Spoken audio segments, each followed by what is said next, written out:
Tipp Today, in association with Slattery's of Pecan, your main Peugeot dealer for over 50 years in the Premier County. Slattery'sGarage.ie.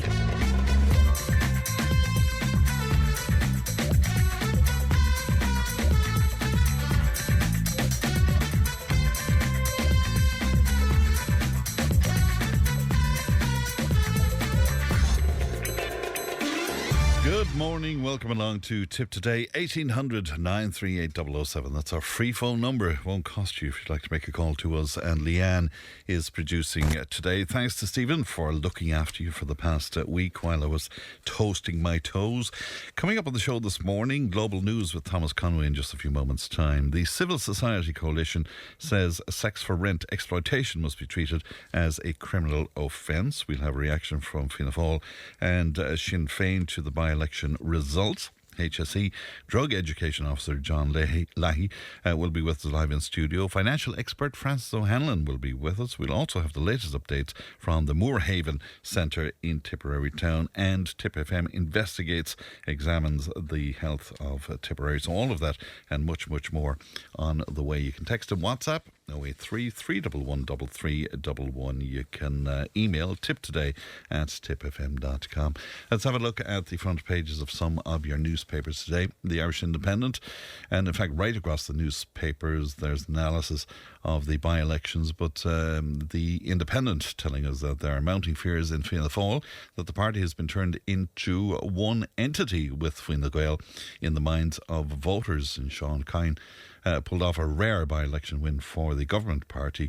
The Fine Gael candidates surpassed Noel Thomas of Independent Ireland on the 11th count, as I'm sure you're aware at this point. The Irish Times, and again it's all about the by-election, and they're telling us that Fine Gael and the Social Democrats recorded morale-boosting victories in the Galway West and Dublin Central by-elections after lengthy counts at the weekend. Also reading on the Times today that billionaire businessmen John Magner and JP McManus could finally secure a bumper payday on their 2013 purchase of high-amenity Leahy Valley lands for just over $4 million through a housing rezoning proposal backed by the Chief Executive of South Dublin County Council. So there you go. Nice money if you can get it. The Irish Examiner, and again, making reference to the by-elections, Louise Byrne telling us that the Taoiseach Micheál Martin is facing further backlash from Fianna Fáil TDs who have branded him selfish, accusing him of damaging the party as part of his victory lap in the wake of dismal by-election performances. Also on the Examiner today, Ireland's cyber chief expects that cyber attacks during the Irish EU presidency will focus on trying to cause reputational damage to both the EU and the host nation, namely ourselves. Let's have a look at the Irish Daily Mail, and the Mail, again, by-election stuff, and their angle is the Sinn Féin angle, and they have a banner headline that says Sinn Féin is in turmoil after poor by-election outcome. A major infighting between left and right-wing factions has engulfed Sinn Féin in the wake of its disastrous by-election results at the weekend, according to the Mail. So let's look at what's making headlines today. If you want to make comment on any of that, once again, 083 311 3311, and that email is tiptoday@tippfm.com. It's time for Global News. Glad to be joined online now by Thomas Conway. Good morning to you, Thomas. Good morning, Fran. And good to talk to you today. Donald Trump defended himself against criticism from fellow Republicans on Sunday as he appeared to be on the verge of agreeing a deal with Iran to end the war, Thomas. But hawks in the party called the proposed agreement a disaster and questioned why the US president had launched the conflict in the first place. Again, more chaos around this, the possibility of a deal today, but nobody seems to know what that deal is going to contain. Yes, so the Secretary of State, Marco Rubio, has suggested that a solid deal may come today. Trump yesterday indicated that a deal wasn't fully negotiated. He had earlier said it was, and the Iranians are kind of putting out mixed messages as well. I think it's very interesting what you alluded to there. Some of the hawks within the Republican Party, the likes of Texas Senator Ted Cruz, Mike Pompeo, who was Trump's former Secretary of State, coming out against this deal. But I think almost the best barometer of where negotiations are is often the oil price. And that's where I looked at first this morning. it has come down to its lowest level in about 2 weeks amid hopes of a deal. So that suggests that there is a little bit of momentum, that a deal might be possible. Now, I understand that the deal under discussion would involve a couple of points. It's a 60-day ceasefire extension, effective from June 5th. And during that time, Iran would open the Strait of Hormuz. It would also be allowed to freely sell oil. And in exchange for that, America would lift certain sanctions. It would free as much as, I think, $20 billion of frozen assets. And there would be revived talks, I suppose, on Iran's nuclear program, which would take place in Pakistan from June 5th. So there does seem to be a bit of momentum here, but no real progress on the issue of the nuclear program. I mean, the talks for that have still been deferred to June 5th and after. So, yeah, it's interesting, but again, mixed messages from the White House. But you can't help but point out, Thomas, that the Straits of Hormuz were open before America decided to bomb Iran. So he can't put this forward as being a victory, can he? No, he really can't paint this as a win, and I think it was interesting that those senior Republicans came out to deride the deal that has been discussed. I mean, Trump felt an obligation last night to send out a post on Truth Social dismissing any kind of similarity between the deal his administration is trying to negotiate and the Obama negotiated nuclear deal in 2015, the JCPOA. So he's clearly been irked by criticism of the deal. But you're right. I mean, the Strait of Hormuz was open freely prior to the war. Iran seems to have discovered it as a key weapon in terms of their leverage now, not only over the United States, but over the world. Now, I understand a couple of ships have passed through the Strait over the course of the weekend. I also understand that the Turkish President Erdogan and the Egyptian President Al-Sisi were on the phone to Trump on Saturday, lobbying him to strike a deal here, not to go in and strike Iran again. So it's very interesting. I'm not sure how it will play out in the coming days. I sense they are getting closer and closer to a deal. I think the fact that Rubio said it, and Rubio is always far more measured in his pronouncements and his statements, I think the fact that he said a solid deal may come true today might just indicate that they're onto something here. And would that deal include Israel ending its offensive in Lebanon, for example, Thomas? Yeah, that is a key question. I mean, Netanyahu is obviously seeking to, if anything, intensify his bombing campaign. But I don't think he would be in a position to refuse Donald Trump. I mean, there's a lot of commentary around the relationship between Israel and the U.S., and there's no doubt that Israel exerts significant influence over the Trump administration. But Trump has in the past leaned on Netanyahu. The Gaza ceasefire was, I suppose, one example. The previous war, I suppose, the 12-day war between Iran and Israel. So I think Netanyahu would be in no position but to accept what Trump asked him, or Trump asked him to do. Now, he's in an interesting domestic political situation at home because the Knesset, the Israeli parliament, was effectively dissolved last week with a view to holding an election in October or September. I looked at an opinion poll this morning on Polymarket, and he's going to face a battle to remain PM. He's been Prime Minister for 20 of the last 30 years in Israel, and this will be his 12th general election campaign. He's 76, so he's under a little bit of domestic political pressure here. But to the substantive issue, will he continue his bombing campaign in Lebanon? I think he will be forced to do whatever Trump asked him to do. And what about another of Trump's senior officials again walking here, Tulsi Gabbard, for example? Would you just tell me about Tulsi Gabbard? Would you just remind us? Yeah, she has a fascinating backstory, really. A late convert to the Republican Party, if you want to call it that. She was a Democratic representative until 2022. She had done some kind of bizarre things in terms of foreign policy. She had met with Bashar al-Assad in 2017, but she eventually left the Democratic Party, went into the political wilderness for a while, and subsequently joined the Republicans and became an acolyte of Donald Trump. And she represented the anti-war faction within MAGA. That was her her core philosophy. And she was appointed Director of National Intelligence, which is quite a high role within the U.S. intelligence agencies. It's at the head of one, but there was a lot of skepticism when she was appointed to that role, that she was incompetent, that she was ill-equipped for the role. She went out and defended Donald Trump earlier in the year. She kind of made contradictory statements. She said last year that Iran wasn't developing a nuclear weapon. Trump then contradicted her earlier in the year when he went to war with Iran, and she defended him. But there's been a lot of controversy around her, and from what I understand, she was, to quote officials, out of the loop in terms of the decision-making process in the White House.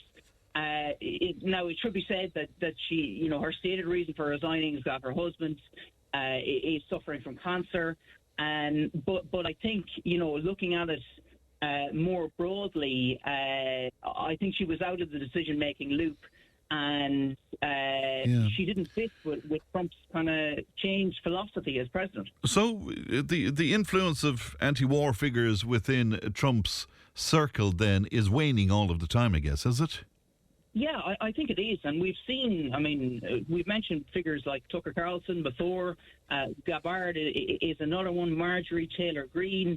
All of them have come out strongly in opposition to the Iran war and in opposition to Israel, but increasingly they're being sidelined. And I don't really know where the MAGA movement is now in relation to that. It's hard to get public sentiment. I guess we will see with the midterms later in the year. That will act, I think, as a barometer of where sentiment is within the Republican Party. But ultimately, it's quite remarkable, because having campaigned on issues such as domestic inflation, immigration, Trump has now evolved into a foreign policy president. He doesn't seem all that interested in the domestic issues, and he's paying more attention to the wider global landscape than he is the American landscape at home. So that just, you could speculate that is something to do with his ego. I've heard he wants to be talked about in terms of figures like Napoleon, etc., etc. And you can see how that would play into his thinking. So it's more about legacy, really, than domestic policy at the moment, is it? Yeah, I think that's a good characterisation. I think he is looking at his legacy. The focus might shift again in advance of the midterms. He might start putting a renewed focus on domestic issues in order to try and retain either the House or the Senate. But for now, he is very much, I won't say distracted, but focused on his foreign policy agenda and on implementing his foreign policy agenda.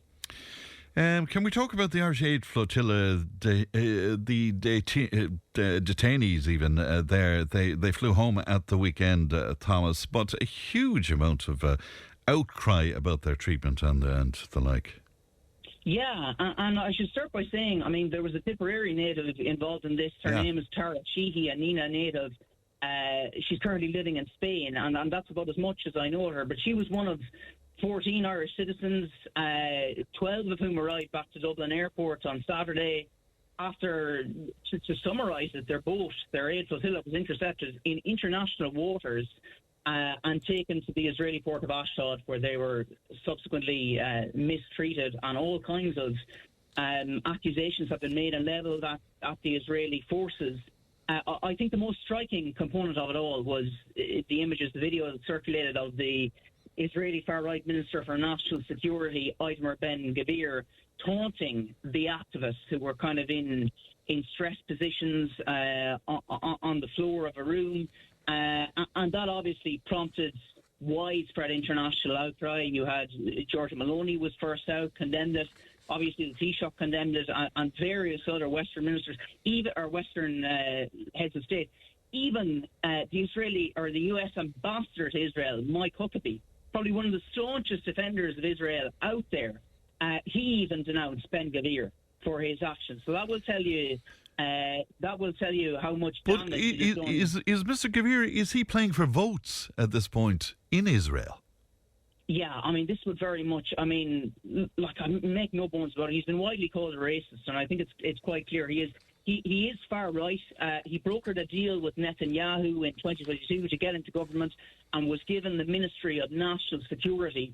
And he has wielded that very forcefully. You know, he has effectively has done what he likes in position, but he is playing to a certain component of the electorate within Israeli politics. And I mentioned there the election coming up, and that will probably sit well from them. You know, he's seen as a domestic strongman who champions the cause of Israel, and you know, will have probably won himself a few votes by doing what he did last week, even as horrendous as it was. And I think it has inflicted more damage on Israel's reputation. Israel's reputation is already severely damaged. But, I mean, the fact that Netanyahu even had to come out and denounce him, the fact that Huckabee came out and denounced him, will tell you just how serious the damage was.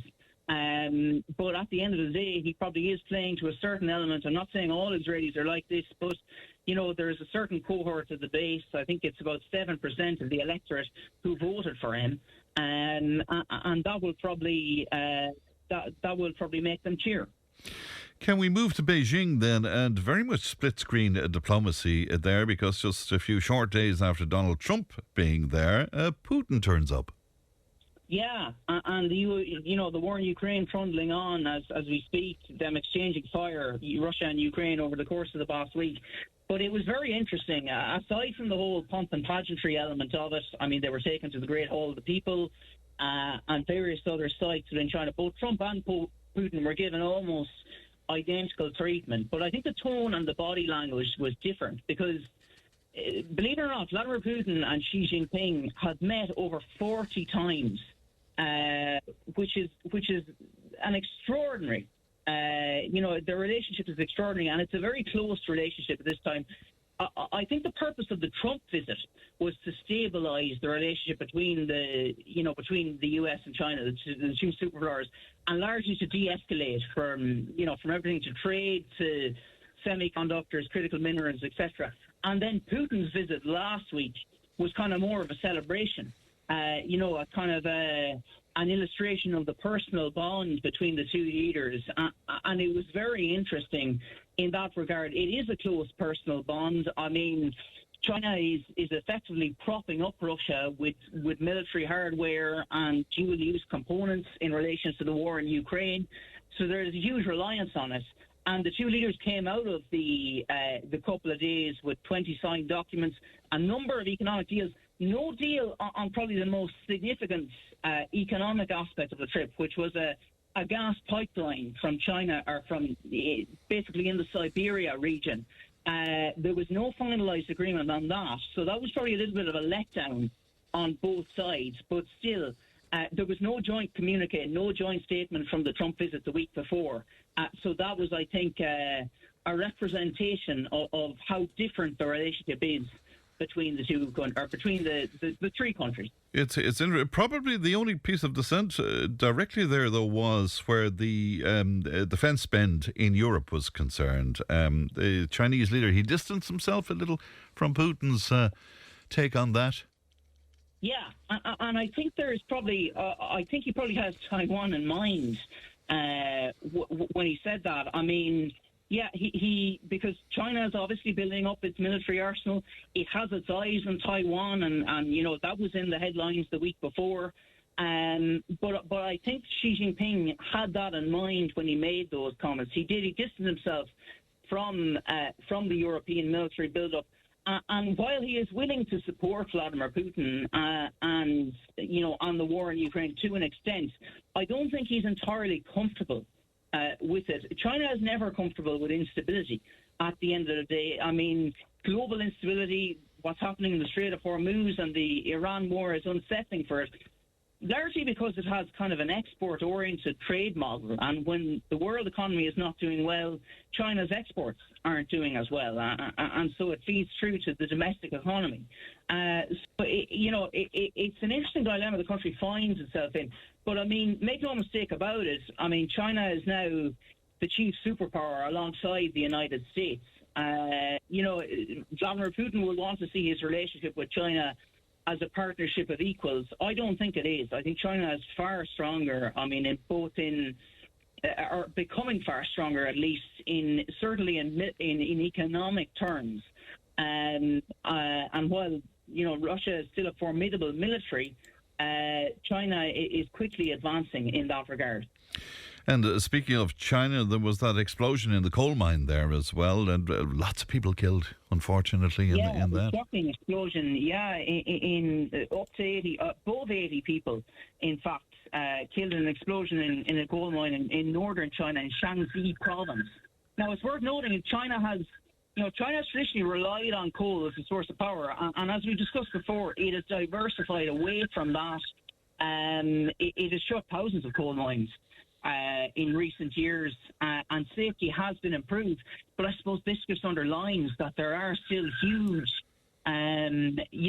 dangers associated with this type of power, and that was illustrated on Friday when this news broke. It's a shocking tragedy, and Xi Jinping has said the lessons must be learned. But at the end of the day, over 82 people killed. It's a sad news story. And the World Health Organization, Thomas, raising the threat from the Democratic Republic of Congo's Ebola breakout from high to very high. And again, this is very concerning, isn't it? Yeah, this is very concerning. We touched on this with Stephen last week, particularly with the trauma of COVID and then the hantavirus outbreak. But yeah, the number of deaths now is touching 200. The number of cases is now up to 900.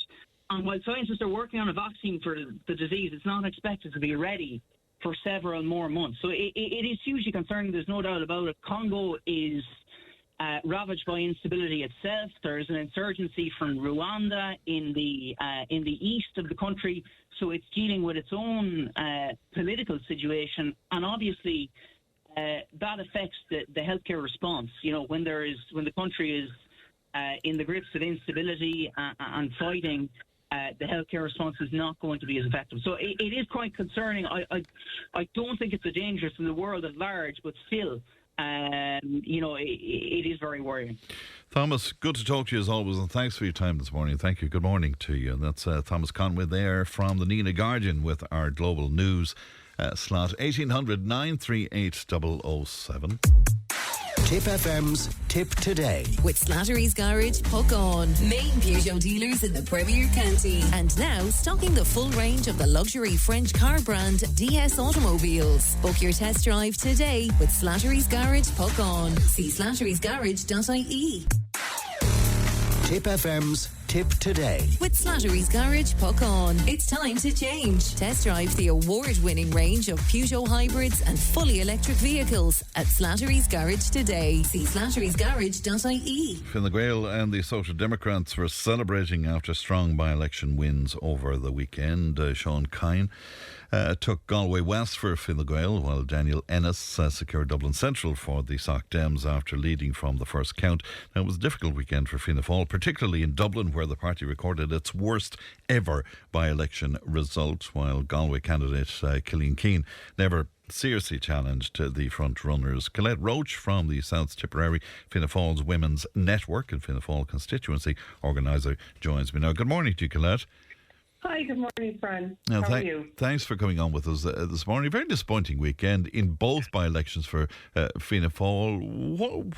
What are your thoughts at this point, Colette? Well, I suppose, Fran, there's no point sugarcoating it. It was a disappointing. It was a disappointing election, particularly in Dublin. And I'll come to Galway in a minute. The result in Dublin was very poor. We obviously Fianna Fáil failed to get the message to the electorate in the Dublin area. I suppose it was Bertie Hearn's former constituency, and he's gone since 2011. And since then, we've failed to get any ground there, or failed to reach the message to the electorate there. Like the local organisation on the ground, I would say is probably it must be non-existent up there, or it must be very low on the ground. They only have the one councillor there, who was John Stevens, who was the candidate. So I suppose he's probably not as well known maybe in the entire constituency. So he's only been co-opted there for the last 2 years, and is looking after his own area there. but the message just is not getting out in the Dublin area. But is it remarkable, Colette, because as you say, that was Bertie Ahern's old area. I remember being in that area over the years, and a friend of mine, in fact, was part of Bertie's team there. It was one of the strongest machines in politics. I mean, it was incredible. Absolutely. Like, there was no end of people to ever canvass or be involved or go out around the country to do things. So it's amazing that when Bertie left, the organisation just fell away. So you kind of have to ask questions there of who was involved at that time, how the organisation was just left to go completely after Bertie left. And I suppose they're still struggling there now to try and maintain a presence, because they've failed. They've been in elections there since 2011 and just can't get a seat. And if this is, as you say, the lowest, I mean, 4% is a very damning indictment of the organisation in Dublin. Is it more, though? Is it an indictment of the party leader yet again, following the disastrous presidential election? Is this another nail in the coffin? And how can Micheál Martin survive all of this, Colette? I don't think we can blame the leader for everything. And, you know, I wonder if the message getting back to the leader, I mean, there's a lot of advisors around him, a lot of advisors around ministers. You know, is the core message getting back to the leader from the grassroots? And I'd have to ask that. I mean, we had the General Secretary in our constituency last spring, and we advised him on a lot of the issues that we were hearing back from our membership and back from grassroots of the party. And we didn't see any difference then. We didn't see any of those policies that we would have discussed with him in the budget. So I do wonder, is that message getting back to leadership? So I don't think we can blame Micheál for everything. Well, you can, because that means that he's not listening, Colette, to the grassroots of the party, you know? Well, I wonder, is it that the message isn't getting through? That's another question I have to ask as well. Is he getting that core message back? But it is very disappointing, and I mean, he must be feeling it, that to get that kind of... And what about that headline on the Irish Independent today? TDs are fearing that Fianna Fáil is at risk of being swallowed by Fine Gael at this stage. That's a very valid point. I mean, I get it all the time from people. There's no difference between the two of you, and I hate that comment, because I don't see myself as a Fine Gael member. You know, we're a separate party, but I suppose our policies have become very aligned in the last couple of years because we've been in government with them for the last two governments. Yeah. And then you propped them up before that, of course. Well, we went in for confidence and supply because we felt it was the best thing for the country at the time. I think the policies are, you know, quite aligned. So it sometimes maybe can be difficult for people to ascertain the difference between the two. But we are two separate parties, and I don't see us joining. I think it would be very bad for democracy to have two giant parties like that coming together. Because I think you need, for democracy's sake, you need separate parties, and you need people to have core different values. Now, the seat that was up for grabs in Dublin Central, of course, was Pascal Donoghue's seat, which was a Fine Gael seat. They obviously lost out on that as well, but they gained hugely when it came to the by-election in Galway. And there's that old thing that, you know, governments don't do well in by-elections. It was a great result for Fine Gael when you consider all the trials and tribulations. It was, and I suppose if you look at Sean Pine, he's an established politician. He was a former TD, he's a senator. He obviously had an awful lot of work done on the ground. He had huge name recognition. So he had ran a very good campaign and a very bolstered campaign up there, and had a huge amount of ground support in Galway. So he obviously had that recognition, and it really stood to him.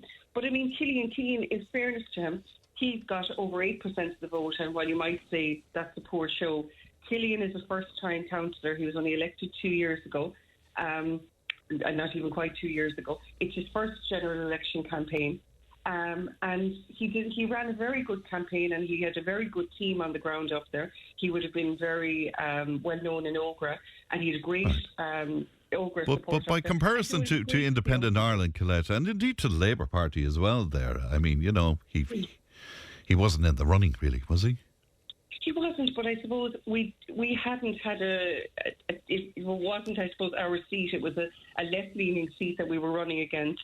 Killian wouldn't have had he wouldn't have been as well known. So I think this was a great way of getting... It was a left-leaning seat, but Fine Gael won it, and Independent Ireland were in second place, you know? They did, yes, they did. But as I said, Sean Coyne was as an established politician and just ran a much better campaign. But I think Killian, and in fairness, he faced an awful lot of issues on social media. There was an awful lot of backlash for him being a young candidate. There was an awful lot of bullying against him up there. So in fairness, I think 8%, while it's not, or 8.9%, not the best day out for Fianna Fáil, but I think he's made very good ground. By comparison to the bullying that Helen Ogbu had to put up with, some of that was, really absolutely disgraceful. Yes, I was speaking to a couple of members about that over the weekend, and any of that has to be completely condemned, and it just has to be called out. This kind of bullying and harassment has to stop. I know you're careful about blaming your party leader, but the other aspect of it is deciding on candidates. And while you speak up what happened in Galway, there were mistakes in terms of the candidates. They weren't strong enough, simply not strong enough. Well, I think the Dublin candidate, because he was he's the only sitting councillor in that area. So I don't think it's right that just because they were sitting councillors that they would be the ones that are chosen for it. He clearly was not the right candidate. He clearly did not have the work done on the ground, or he clearly, did not was not able to engage enough with the voters there. But I suppose that's a question for Dublin and their organisation. I can only speak for our organisation down here and what we get involved in. Right, and we're making great grounds here in South Tipperary. It looks as if Micheál Martin is not returning. He is not going to walk away, particularly with the presidency of the EU now on the cards here. But at the end of that, is it time for the party to regroup, do you think, Colette? Well, there's no point saying we don't need to change. We need to change something. I don't know what that is, whether it's party leadership, whether it's leadership in the background, whether it's a new way of thinking. There definitely has to be some change. Like grassroots, I suppose, feel we don't have enough of a say, or we're not getting the message across. We're be able to go back to our members and go back to people and speak and bring the messages that we hear back to leadership. And I suppose that something has to change. There has to be some kind of change. I don't understand how you can say that the leader of a political party doesn't get it, because that's basically what you're saying to me, Colette, isn't it? How can that be the case? Well, sometimes they don't. Sometimes they don't always hear the message that comes back from grassroots. And we've seen a decimation for Fianna Fáil. We've seen a decimation of the common system here of our local organisation. Yeah. And so when that happens, it is more difficult then to get a message back to the higher up, to the leadership. So there definitely has to be some kind of change direction in Fianna Fáil, because we're not getting, and we're part of the government, but it seems to be Fianna Fáil all the time that get the missile thrown at them, rather than the other two, like Fine Gael and the Independents. So we seem to be the ones always out in front taking the hit. But again, we do have, I suppose, some of the very high level. We have housing, we have justice, we have education. So we have some of the very high level ministries. So it is always quite easy for Fianna Fáil to take the hit sometimes. Right. And what have you been hearing from your members there, Colette, over the weekend? What are they saying to you? Are they as unhappy as what's being portrayed in the newspapers today? They're disappointed, and they're frustrated because we have a very strong local membership in CDC here, and our CDC is growing all the time. We've seen great growth in the last 2 years in the CDC, and we're getting a lot of new members coming in and a lot of members that are engaging with us. So it's probably frustrating for them, because we're seeing great growth here locally, but it probably isn't translating for them when they see it nationally. So it is very disappointing to see the kind of numbers, especially in Dublin. And just before I let you go, Colette, the position the party took on the national protest some weeks ago, did that play a part in this, do you think? Well, You would say it didn't when it came to Galway, but in saying that, like the Noel Thomas, that was the independent candidate, like his legacy Fianna Fáil. He was with Fianna Fáil up to a few years ago. So it is. I think in Dublin, it definitely probably played a part that people were disappointed with the stance of the party. Right, but I was sorry, Colette, I confused there. I was basically talking about how Fianna Fáil did out of specifically Fianna Fáil. Was it the Fianna Fáil reaction to what the Taoiseach had to say, what Jim O'Callaghan had to say, and I suppose bringing the army onto the streets as well? Did that play into Fianna Fáil's disastrous two by-elections? I don't know if it did. I think because our numbers in Dublin in that particular constituency have fallen in recent years.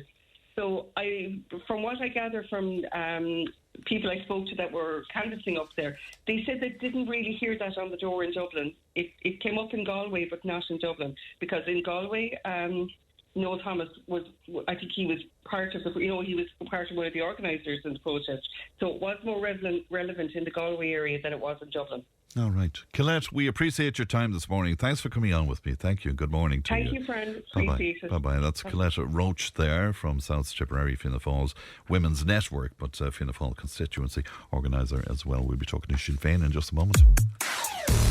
Tipp FM's Tipp Today. With Slattery's Garage, puck on. It's time to change. Test drive the award-winning range of Peugeot hybrids and fully electric vehicles at Slattery's Garage today. See slatterysgarage.ie.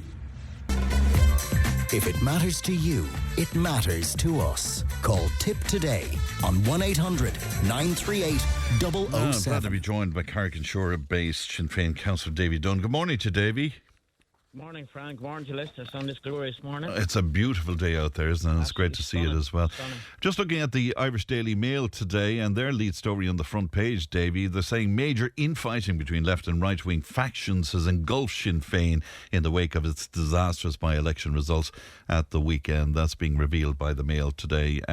Does that sort of indicate what you're hearing about the party?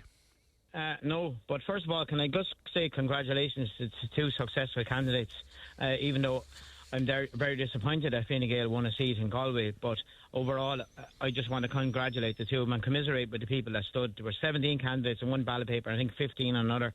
And as someone who stood in elections 4 times, lost 2 and won 2, I know the feeling of the ups and downs of politics. And we won't sugarcoat it. It wasn't a good day for my party and the 2 by-elections.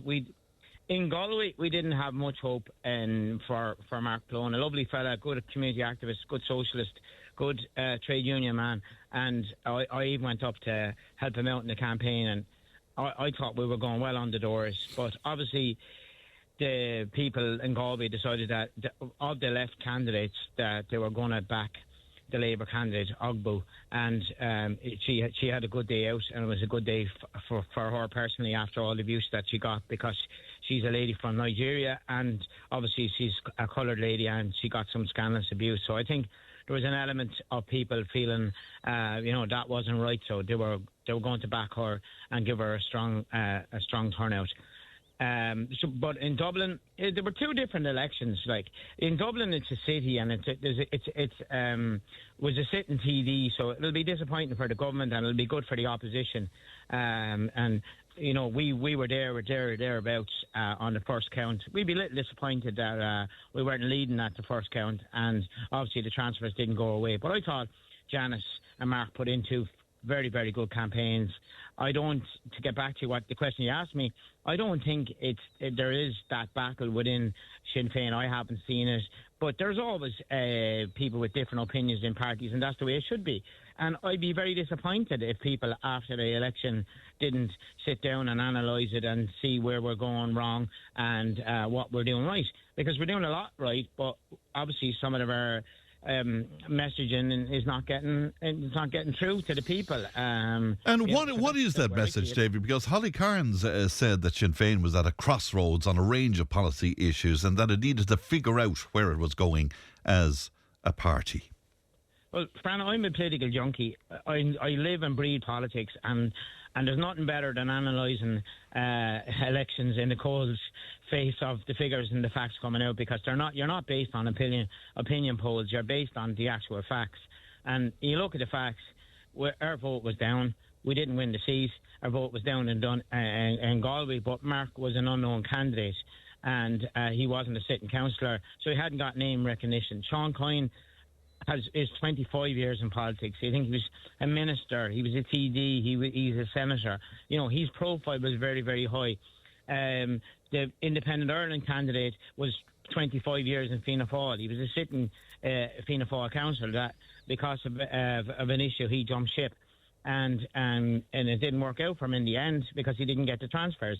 And one of the amazing things is that Fianna Fáil transferred to Fine Gael 50%. You wouldn't get it in your running mate.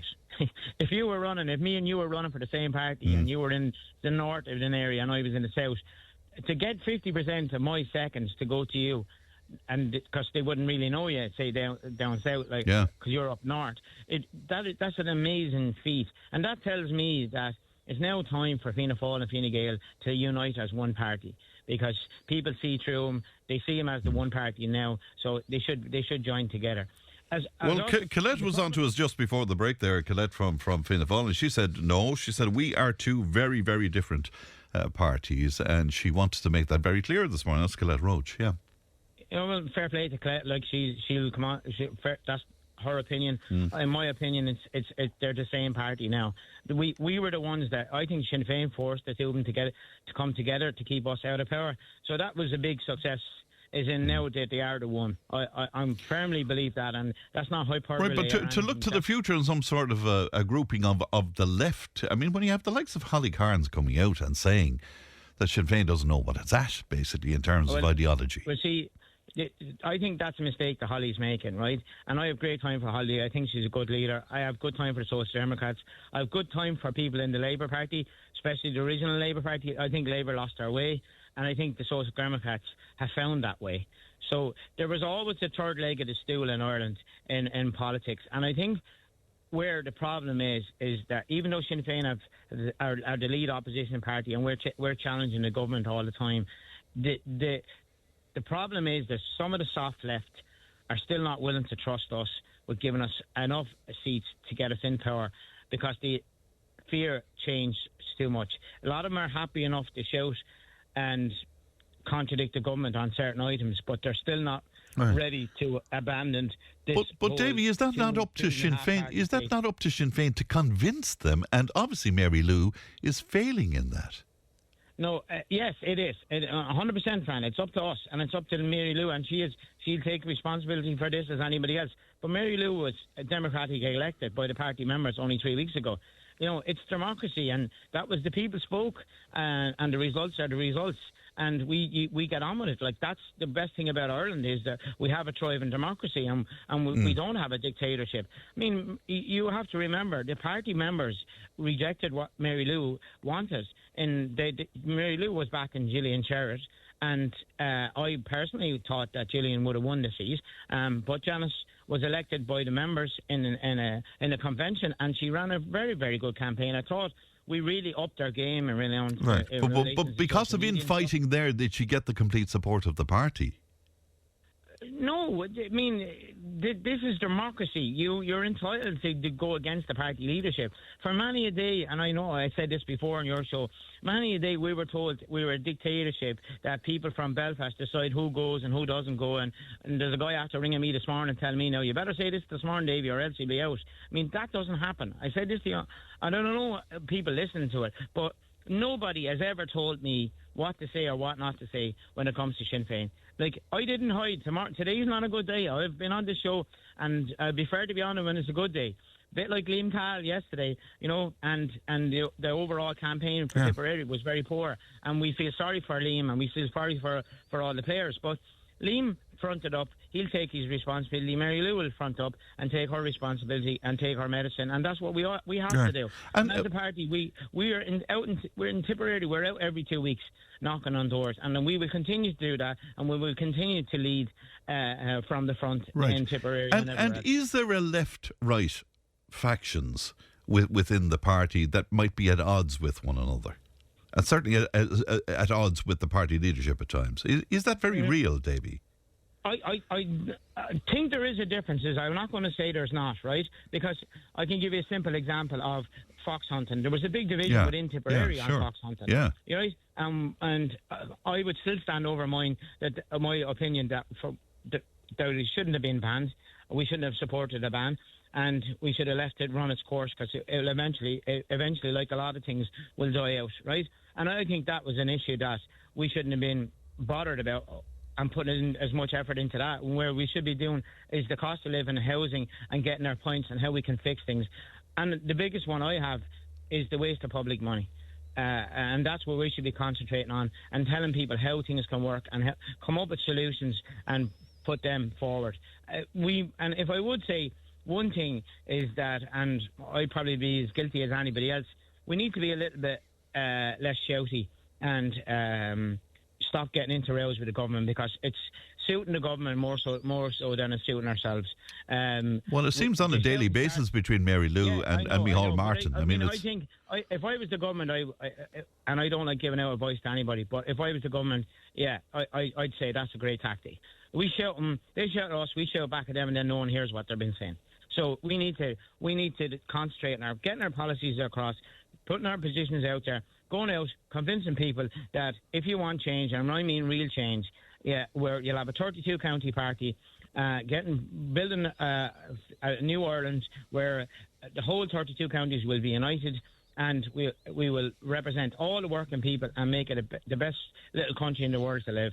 That's what we need to do, and we have work to do, and we always have work to do. You're only as good as your last results.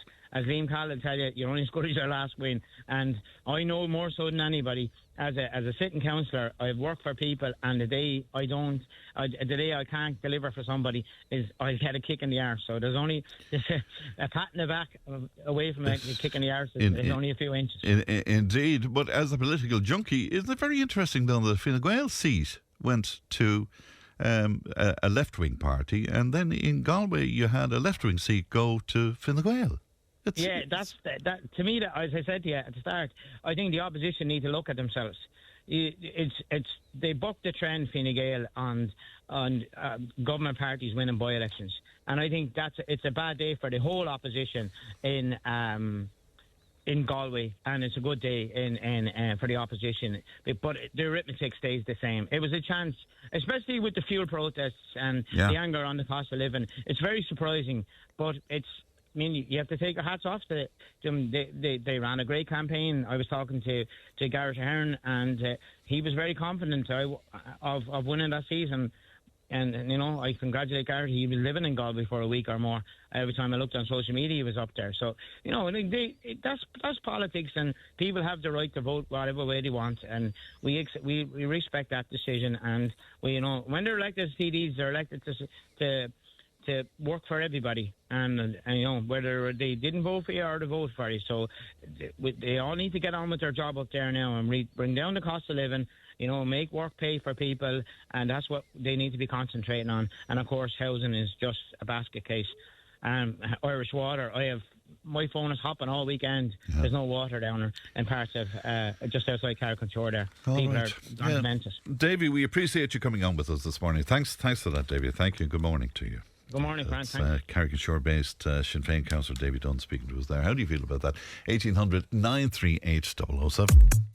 Tipp FM's Tipp Today. With Slattery's Garage, Puck On. Main Peugeot dealers in the Premier County. And now stocking the full range of the luxury French car brand DS Automobiles. Book your test drive today with Slattery's Garage, Puck On. See slatterysgarage.ie.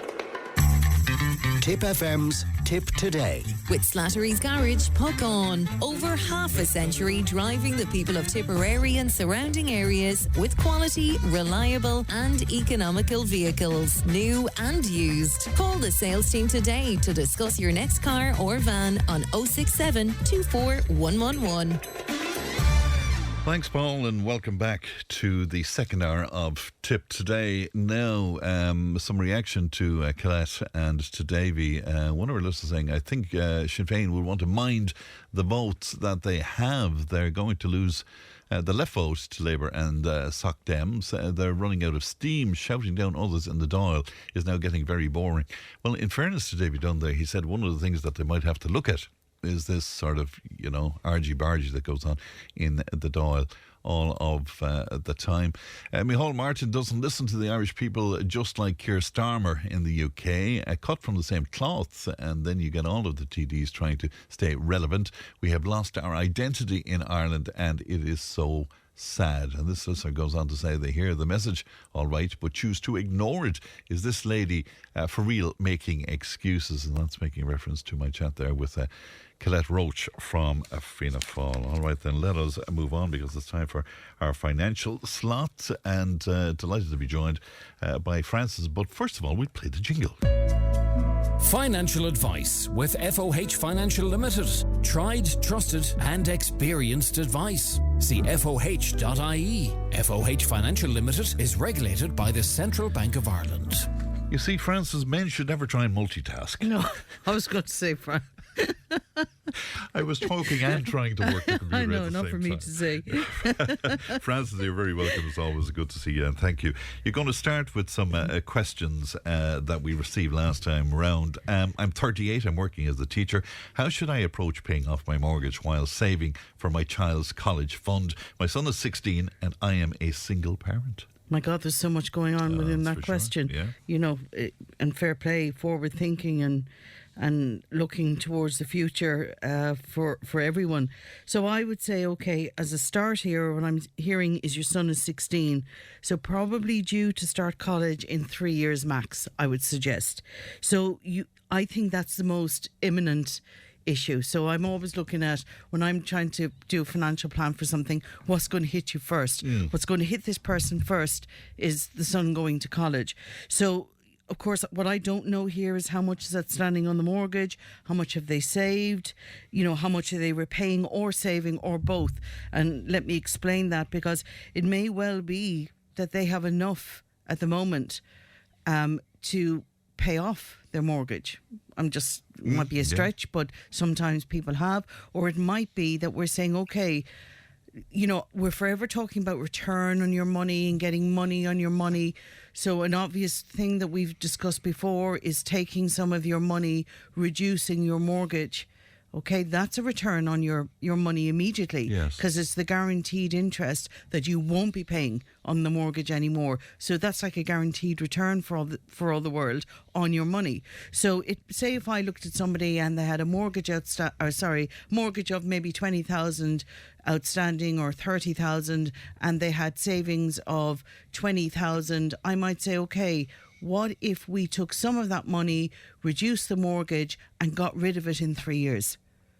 That's the way I would be thinking. Yeah, it makes sense. And then all of a sudden they mightn't have a lot of savings at the point the son is going to college, but they've the freedom of cash flow, if that makes sense. It does make sense. That's indeed, what I would say to this person without knowing everything. So what I would say, you need to seek advice, because you don't want to say, oh yeah, it's brilliant, take all my money, throw it into your mortgage, and then you end up with the mortgage and the college to pay for. So it has to be done. You need somebody who knows what they're doing to guide you through that. Right, but if somebody's only starting to save when the son is 16... again, I would hope that they have... I can't maybe they've say, been saving in something. Yeah. Maybe so I'm hoping that there's some accumulated fund, and I would think if that person is fairly clued in, they may do. But again, I'm looking here, working as a teacher, single parent, 16, they've probably done a lot of heavy lifting financially already on their own. So, but I would say, look, they sound very clued in to me. I would just say, go and seek advice, that somebody might be able to flesh out the final hurdles for you and just align it A1, because it sounds like they're doing a fairly good job already. All right. Another listener says, my mother has decided to leave the house in her will to both me and my only sister. Will this lead to additional taxes and fees? You've answered questions around this so often, Francis. Yeah, it is. And you know what? This is going to become more and more the thing, because as assets increase in value, as Ireland becomes, depends who you're speaking to, wealthier, right, and more assets grow, then this is going to become more an issue based on the thresholds that are there for inheritance tax. So I would say, will this lead to additional taxes? Possibly. Again, assuming you are both adults at this stage and not living in the house. It depends on what is the value of the house. What other assets are you due to inherit? Have you inherited from your father maybe already? Because it's either or parent. Like, you can inherit up to 400,000 from a parent, but if you've already received an inheritance from, and I'm assuming, say, a late father, then you've used up some of that threshold. But let's assume... So it's not from each parent? No. Okay. It's one threshold. Important. Yeah, actually, it was funny. I was listening to something lately and I was thinking that's actually the way it was conveyed was as if there was multiple... 400,000 each? Yes. It's a threshold. Wow. In that area. So what I would say, it depends on, like, say, for example, say that there's the value of the eventual estate is 900,000 and it's left equally amongst the two siblings, then they would both be able to inherit 400,000 each, assuming they haven't inherited in that threshold before. There'd be an extra 50,000 each that they'd have to pay tax on at 33% because they've gone over the threshold. But if the estate is worth 450,000, say it's just pretty much the value of the house and some, then they wouldn't have any tax to pay because it's, let's assume again, it's split equally amongst them. Yeah. They're way below the 400,000 threshold. So I think, hope that gives you a rough guide. But again, it's very hard when you don't know the value of the estate. What have they inherited before, possibly within that threshold as well. So again, maybe seek advice. And if they are below the 400k threshold, Francis, do they still have to present themselves before revenue and sort of go through? Yeah, it'll kind of go through the process. Yeah. As the estate is dealt with. Okay. It would be up to the official officiating on the estate to show that they haven't received. That you're grand. Absolutely. More people being left money. I was left 10k by my aunt. I don't understand finance, but I'm wondering how I could make more money on this 10k. I don't want to risk losing it. Well, first of all, the tax implication will be what on that? I mean, I would say again, based on the thresholds, there should be no tax implication on that, okay, from an aunt. But again, the big thing that's, I don't want to risk losing it. There's many ways to lose money. I was actually only sitting down showing somebody this the other day and they went, oh my God. I was showing them, anyone that knows me that's been in with me, and when I'm trying to show them risk, and I'd sometimes say you have to earn money on your money. You have to be aware of the risk of inflation because people forget about that sometimes. So I showed somebody, say you invested 10,000 euros in 2016, and if you didn't keep pace with inflation, you could be potentially down 29%. Because that's how much you would have had. Yeah, but we never think of that. Never think of it. Yeah. Okay, and that person went, "Oh my God!" It was like a eureka moment to them. They suddenly it just clicked, and they got what I was saying. That's why leaving a large sum of money, or any sum of money, I guess, in a bank account, just languishing there is. Yeah, absolutely. And again, this all ties into what the government are talking about doing about this PIA, this European savings plan, this European style savings plan. It's because of the billions that are sitting in Irish banks, belong to Irish citizens, where it's earning nothing. They're not even keeping pace with inflation. So back to this individual, I don't want to risk losing it. Well, then include the risk of inflation, because you will lose money. There is nothing sure if you don't keep pace with inflation. Yes. So the first thing they need to consider then, based on what I've said, are they willing to take some risk? I would say they must. If you want to earn money on your money, you must take some form of risk. Okay, so it's not good enough to say, I'll stay in deposit, because the rates are not going to return inflation equaling returns, I suppose. So the first thing here is, do you need access to this money? Because if they say, yes, I do, then we're curtailed because they can't be putting money away that they might need as a fallback. This could be all their money, and they're thinking, well, you know, as I call it, the car blow-up fund. You know, you can't have the car blow-up fund locked or in away case somewhere. of emergency break glass fund locked away because of risk and potential downturn if you might need it. So again, something to consider. Okay, so advice, of course, needless to say, is all important there. Yeah. My partner and I both make about 35k a year. We want to start saving for our first house. We only have 7k in savings. Are there grants or schemes available to help us? So I would say, first of all, that's great that you're starting to save for your deposit. And I'd say don't be worrying about you know, what you're earning for now. Just worry about how long you expect it will be before you can buy. How much can you put away comfortably? Now, look, lifestyle is another matter.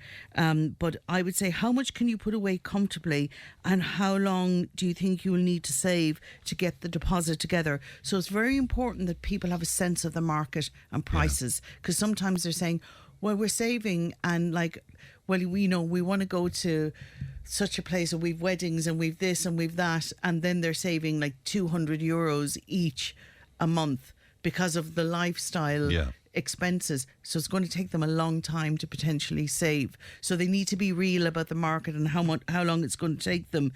But I would say... And curtail the social life a little, is that what you're saying? I suppose what I'm kind of saying is that's very hard for people in their 20s and 30s that have all the weddings, and, you know, somebody's getting married up on a hill in Montenegro or somewhere like that, and everyone's going and they want to go, and that's perfectly fine. So I think they need to manage their expectations about how much they can save.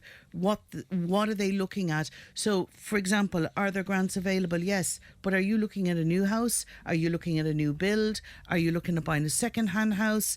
Are you looking at a second-hand house that needs refurbing? So I think they need to look at the market, because the grants and you know, the assistance, I suppose, will depend on what they're doing as well. But the big thing here is save.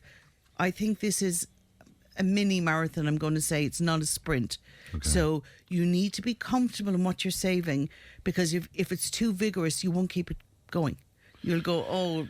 And did I hear there's that new bank coming into the market now? Are they almost up to 100% mortgages again? Are they? Watch this space. Wait. Oh, right, okay. Wait and see. All right, okay. You know, and again, look, the whole 100% mortgage. Look at how that worked out in the past. Yeah, and you know what? And I said this 100 times before, I would have preferred somebody to have the 100% mortgage with the bank rather than the 90% mortgage and the other 20%, and I deliberately use that figure, not that I can't count, with the credit union, because they bought a raft of furniture, and so they had the mortgage and they had the loan for the deposit, you know, and there was a lot of that going on, and that's what toppled people as well. For sure. Well, they were offered an awful lot of stuff at the time. Any advice to somebody with a mortgage in 3 payments monthly, as we got 2 small top-ups years ago? We have about 7 years left on it. Should we try and clear the 2 small top-ups? We owe about 40,000. Now, can you sort through that for me? Yeah, I mean, it's funny. Some people have a real thing. It might have been that they borrowed an amount day one, right? Then they did convert at the attic, so they got a top up, and then they did something else, so they got a top up. So technically they could have 3 separate loans on the one property. I'm not that bothered about that, but some people really are. Yeah. They don't like the idea of having 3 separate payments, because it might be, I don't know, normally they're aligned as to the time of the you know, each date in every month that they're coming out. I'm not worried about that as long as the terms are the same. So it's just interesting, should we clear one? I would say the first thing you need to do here is look at each part. How much is outstanding? How many years are left outstanding? Because one of them could be 15 years, right? And one of them could be 7 years. They can vary in term. And if you got a top up on a mortgage, was that top up under the same percentages as your mortgage. No, if you know not necessarily. No, not so that's necessarily. another point, Fran, very good one. That you need to look, are they all aligned? Are the three parts aligned? If they are, I wouldn't be overly worried about it. Like if they're all in around the 7 years and they're all around the same interest rate, and it might be that one rate is slightly better than the other. So you might say, okay, let's concentrate on the one that's slightly worse and get rid of that faster. I think you need advice here. Yeah. And it might be that they're better off bundling the whole lot together and going to another provider. And it might be that the difference in the interest rate might see them get rid of it in 5 years. But of course, nowadays, 40,000 is absolutely. Is it 40,000? Yeah, it is 40,000. Yeah, I mean that's small change. It is, isn't it? but again, these people have probably had this mortgage for a long, long time, Frank. Absolutely. And they've probably done the heavy lifting. So this might be, the very first question we had about the person with the 16-year-old and college. This is what I'm saying. Sometimes these numbers are quite manageable to get rid of them in a fairly, short period of time. So and again, this is not always possible. What I love for clients and what I always strive for my clients is that they have no mortgage by the time their first is going to college. Yeah. Would they? Wouldn't that be perfect? Yeah, because it's such a burden. Yeah. The college payout is unbelievable. I was actually speaking to somebody at the weekend, and they're hoping to start medicine. They've already done a four-year degree. They're hoping to start medicine. The fees alone are almost... After doing a 4-year degree? Oh, my God. Fees alone are almost 16,000 a year. The fees alone. That's incredible. Yeah. So, again, if you're talking about somebody who's going to do that for another, we'll say technically 5 years, they could end up owing about 130,000. Oh, stop. Let's move swiftly on. The importance of serious illness and income protection cover in light of maybe if you were deciding to cut back in some way. Yeah, I kind of think this just follows on to what we were saying last time. Be careful what you're cutting, because we're in a situation where people are finding it extremely tight, and expenditure and the cost of living and all of the health above. Insurance so going through the roof, people all of that, start taking out a slasher and cutting stuff because they think, oh yeah, sure, I don't need that. So we've already covered that off. Be careful what you're cutting. But I'm going to go a bit deeper on this, because I want to say, sometimes people say, yeah, but the bank just need the life cover. Okay, so let's get rid of the serious illness cover. Again, please be really careful. If you're looking at the probability, right, you have a 1 in 60 chance. I think this is still broadly the statistic. 1 in 60 chance of dying in your working life, 1 in 3 of becoming ill. Okay, so if you're getting rid of your serious illness cover, the probability of you needing it is far, far, far greater than the life cover. Okay, and if it's a thing that you're getting rid of your serious illness cover and you end up having a serious illness, it's the difference between your mortgage being potentially cleared or not. It's the difference between you having the money to live on because you can't live off, maybe your employer only gives you so many weeks sick pay or no sick pay, bar the statutory minimum, or it might be that you only have the Department of Social Welfare sickness benefit for a period of time. So just be really, really careful. Can you imagine being seriously ill and trying to deal with that? Oh yeah, as well. Absolutely, yeah, absolutely. So I think just be careful. Again, there's different types of serious illness cover.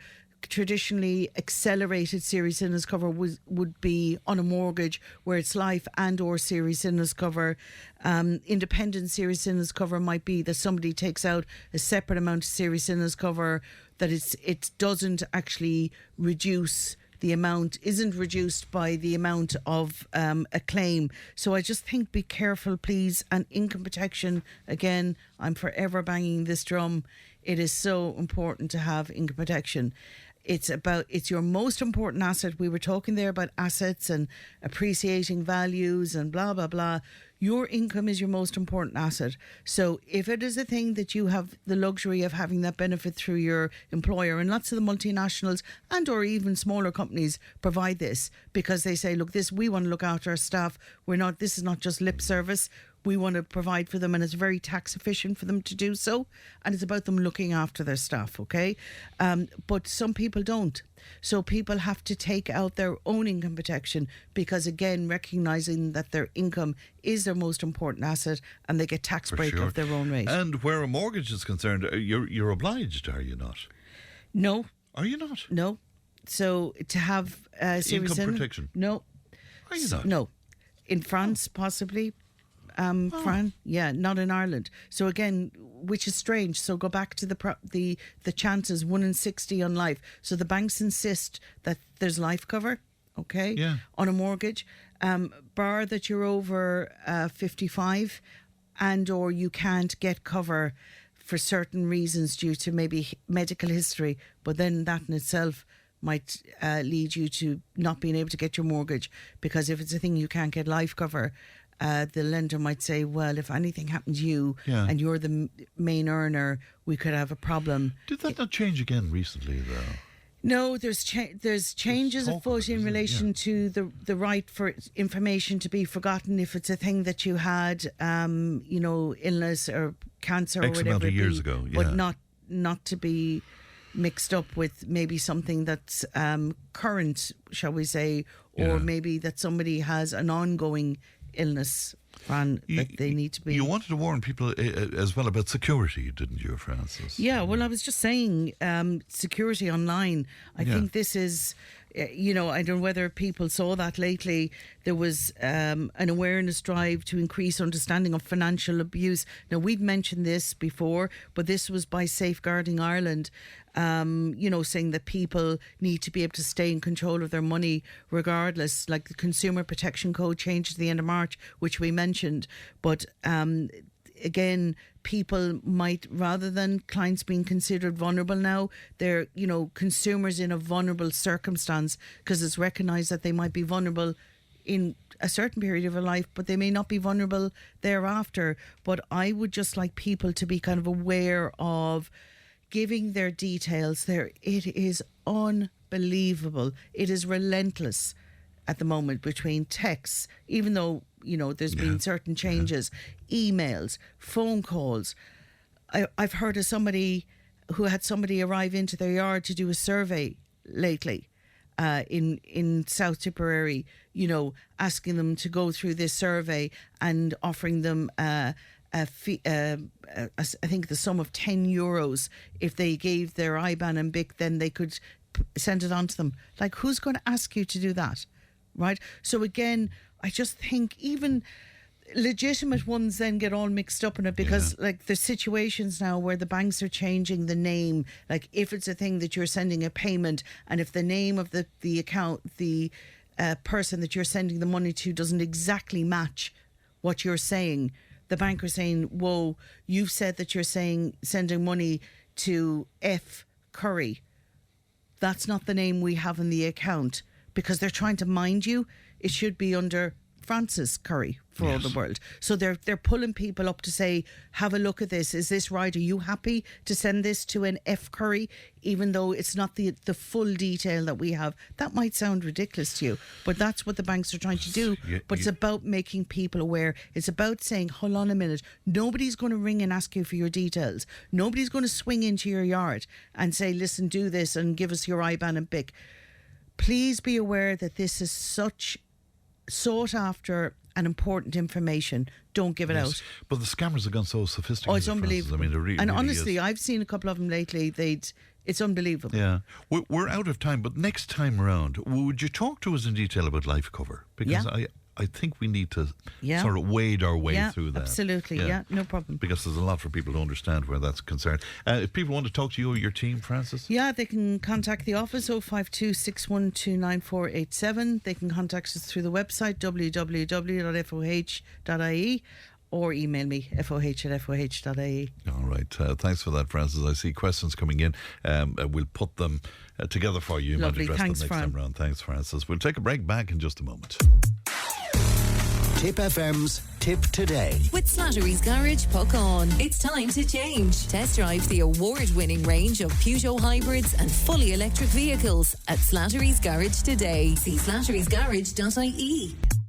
Tipp FM's Tipp Today. With Slattery's Garage, Puckon, main Peugeot dealers in the Premier County. And now stocking the full range of the luxury French car brand DS Automobiles. Book your test drive today with Slattery's Garage, Puckon. See slatterysgarage.ie. And you are very welcome back to Tipp Today, 1800 938 0070. Delighted to be joined in the studio by Drug Education Officer with the HSE, John Leahy, is with me. Good morning to you, John. Good morning, Fran, and good morning to all the listeners out there. Can we start with a mention for your mum, John? You can, of course. I just say hello to the mother out in Acorn Lodge and all the staff out there, the great work that they're doing, and I think that work goes unnoticed. I often say it's nearly vocation, but to see the care they give my mother and the other staff out there, I think it's no harm to give them a mention, and keep up the great work. And only for I know their mother is safe and she's getting the best of care, and that's, I think, all we want for our loved ones. My own father was out there as well, and they looked after him extremely well indeed. Those new figures, John, from the Health Research Board, sharp rise in the number of people seeking treatment for cocaine use, with cases up 24% compared to last year. I guess you're not surprised at any of this, are you? I'm not surprised, Fran, and they're frightening. And I've kind of said this in the context, I suppose, that with the challenge that's there against cocaine use, who's winning? The users, the drug dealers, even potential users are winning, Fran, because I think it's become so normalised, and people, think that it's okay, it's just a bit of cocaine. And I do believe we don't have enough educational or preventable measures out there to combat it. And some people, they believe the myth about cocaine, and that's frightening. And, it is worrying for any, I suppose, parent. And another thing I saw, we're reading up on it there as well, that it's young adolescents and third level college students, largely, and mostly male. So it's frightening, and we do need to keep our pulse on the finger. As I suppose myself is working in the area, but parents, it starts at home. Parents, employers, I suppose people involved in sports clubs. If there's a change in personality and a change in behaviour with certain youngsters, I think there's something going on, and I think the more and I do believe this, the earlier we intervene in somebody's life, friend, the better chance that they have of stopping. Of course, it's part of the problem, John, that the decision makers about everything largely are people around my own age and maybe your own age, and we might be divorced slightly from what's going on by way of something like this. Is that part of it? I think so, Fran. Yeah, when we look at that, it's like I see working in the area, I read up about it, I see it coming into our service. I see people, I get phone calls on a regular basis from parents, concerned persons, that their son, daughter, husband, wife, uncle, aunt, whatever may be, they have a suspect that they think there's maybe alcohol use or drug use going on. But so I'm in the loop, I say, but unfortunately people don't believe it's going to come to their door, friend, and we're nearly ignorant to it, in that context, and we don't see it going on. And the behaviours around, like you take cocaine use, the behaviours it thrives on secrecy, it thrives on isolation, and it attacks the individual, but it also attacks the family. And I would say this to families and concerned persons and employers, I think, at this stage, and people in sports clubs and that, if you're suspicious of it, the earlier you can intervene, the better chance you have of that person stopping using that substance. And cocaine, we're talking about cocaine today. But what happens is people, number one, are not aware of it, first of all. They don't notice the behaviours. They don't notice the change, because the user is very secretive. And so they don't want the people around them to know exactly what's going on. And that's a big concern. And I think we need to educate, family members and concerned persons need to become more educated around the signs and symptoms and the early stages, because then we have a chance. And what I often find is people, when the problem rises its head, there's a consequences somewhere along the line, and that consequence, and I've said this before, like a consequences in addiction, in cocaine use, is not a bad thing. It highlights the issue. But sometimes we don't have to wait for that consequences. We, as a concerned person, family member, employer, whatever, might see something going on with this person, turn up for late, sleeping, more agitated, angry, maybe not in the best of form around the place, not themselves. These are all indicators, and I would say, go and find out what's going on. I would be saying, working in the area, well, we need to rule out cocaine use, let's say, in this situation. And specifically, John, the symptoms of cocaine use specifically would be what? I mean, how would you know that somebody is high on cocaine? Well, you see, first of all, they'd be high. They'd be full of confidence. It's a stimulant drug, Frank, right? So if you take cocaine or take any form of stimulant drug, you're going to get a burst of energy. But when the drug wears off, then, to say simply, the body kind of crashes and it goes into low mood, personality changes, they're not themselves. And if you notice somebody is fluctuating in that context, another big indicator, and don't want to frighten, I suppose, parents with youngsters out at the weekend, I'd often get the question, I don't understand how they can stay drinking all night.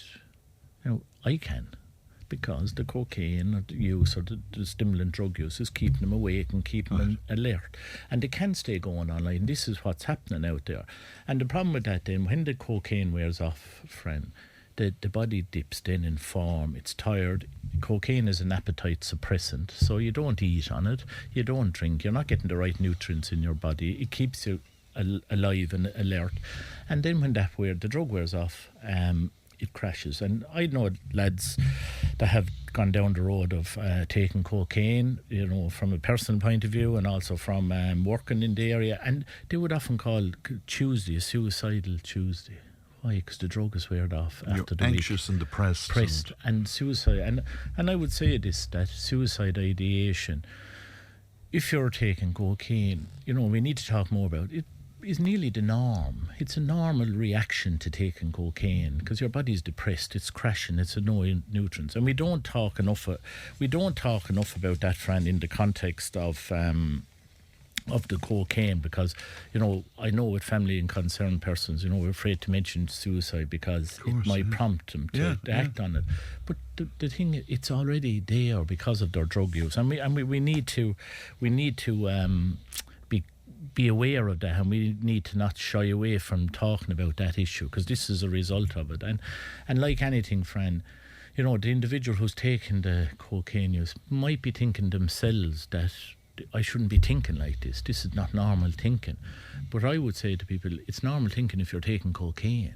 You're not on your own. So the earlier you start talking about that as a user, get the help, get the support, talk to a good friend, talk to somebody that that you trust, and they'll support you, because trying to beat cocaine use on its own, you don't do it, friend. You need help, you need the support of others. And people often say, I'd be ashamed what the family might think, I'd be ashamed what my friends say.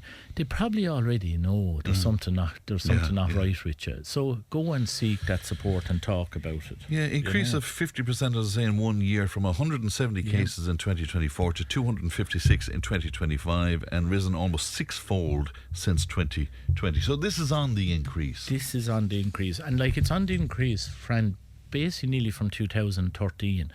Because since the stats kind of started around 2000, there was an increase. The recession came in 2007, it decreased. But again, it's after taking off again. And the harms are up on it, and how we know that, it has doubled. The harms have doubled from, let's say, 2003 to 2023, and the harms are, treatment entrance related. Let's look at the related the deaths from cocaine. In 2000, there was 0.13% of 100,000 population died from cocaine use. In 2020, it is 2.6% now, friend. And that's a huge problem. If we look at it again, discharges from hospitals, in 2000 it was 1.4% per 100. In 2024, it's 24.3% per 100. And along with those stats, and if you look at it from treatment entrance, from 2000, was 1.5% of people who presented for treatment for cocaine use, was 1.5%.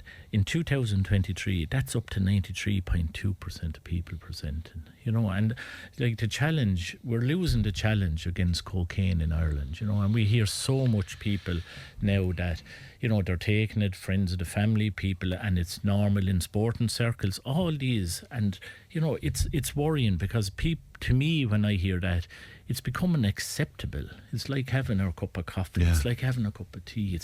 But it's not. And that's the danger. That's then, the isn't danger. it? There's other psychoactive substances too coming on the so-called market, John, and they're particularly worrying again, aren't they? They are, and there's two, and I'll come back to them in a minute. There's two. I'll just say there's the HHC, which is a synthetic cannabinoid, and we have ketamine, which is a veterinary product, and they're worrying, Fran, in the point of view. And if you're in that culture, your drug use is drug use. You're going to chance. There's a bit of a risk element. And just going back, and I don't. Before I move on there, I just like to talk a little bit about what else is in cocaine that we don't talk about. Yeah, sure. Yeah. You know, people presume when they take cocaine, it's nearly a pure form. You can't get pure cocaine in Ireland, because we do know it comes from South America. And it goes through a lot of hands. So every supplier or every dealer that meets, cocaine is sold on weight. So what you're getting is everyone is going to put in something else to make it heavier for the price. Yes. And that the purity then of the cocaine drops. And in Ireland, the last figures I have of the purity of cocaine in Ireland is on average between Dublin and the country is 24% purity of cocaine. So the question, what's in the other 76%, Fran? What is in it? What is in it? Right, it's made up with medical and dental anaesthetics, bacon powder, cornstarches, sugar. You know, there's a drug there that treats cattle for worms, the limazole it's called, insecticide, other drugs like amphetamine and methamphetamine. So, you know, I would imagine bits of timber, fine-tuned powders, all that stuff you can. Now, and people don't realise this as well, hepatitis C is on the increase in Ireland, friend. Now, I don't think we talk enough about it being transferred from a point of view of cocaine use, because when people use cocaine, they snort it, so it breaks the membranes in your nose. There's blood around the place. So if we're sharing a €20 note or a straw or something for snorting or cocaine, and I have someone have hepatitis C that's using cocaine, and a splatter there blood is in the cocaine that you're snorting. That stays alive in dry blood. Cocaine or hepatitis C stays alive in dry blood up to probably 6 to 8 weeks. So this is, you know, and we're not aware of this. And I would always say to people, you know, who would present with, say, they're sharing or they have cocaine use, like, go get a blood test, go get a medical, just to make sure. Because with hepatitis C, sometimes you don't have any symptoms. Now, I'm not a doctor or anything like that, but that's reading up on it. And that's worrying, friend. And we don't look at that. That's a whole other dynamic to this. That's a whole other dynamic to it. And the other dynamic to it as well, if you drink alcohol with cocaine, which the majority of people do, they do say that it is 89, I think around 89% of people who take cocaine for the first time have alcohol on board. But we're not, I suppose, aware that creates another substance in the body called coca-ethanol, which is way more toxic than cocaine on its own. And it's only when you take both those products in your system that it creates this other substance. We could mix it on the table here and it wouldn't matter. But whatever's in the body, it mixes and it creates a more toxic substance. And that's where, you know, we do know with heart palpitations, a stimulant drug, we're raising the heart rate, is it putting the heart under pressure? And we must remember this as well with alcohol and cocaine. They're usually taken together. That, you know, if you think of it, alcohol is a depressant, cocaine is a stimulant. So you're getting your heart to fight. You know, you're putting it under stress. That's fine if you have a fine, healthy heart. But if, you know, you put that heart under stress for many years in your 20s, as we get older, you know, our hearts get kind of weaker and, you know, not that. So will we see people presenting with heart issues at an earlier age, Fran, because of their stimulant, cocaine use and alcohol use? And it's a worry, Fran, in that context. And we're not putting that message out there enough in that context. And, you know, it's not just an ordinary drug. It's, you know, it's not an ordinary product. This is a dangerous product. Right, and we have to be very aware.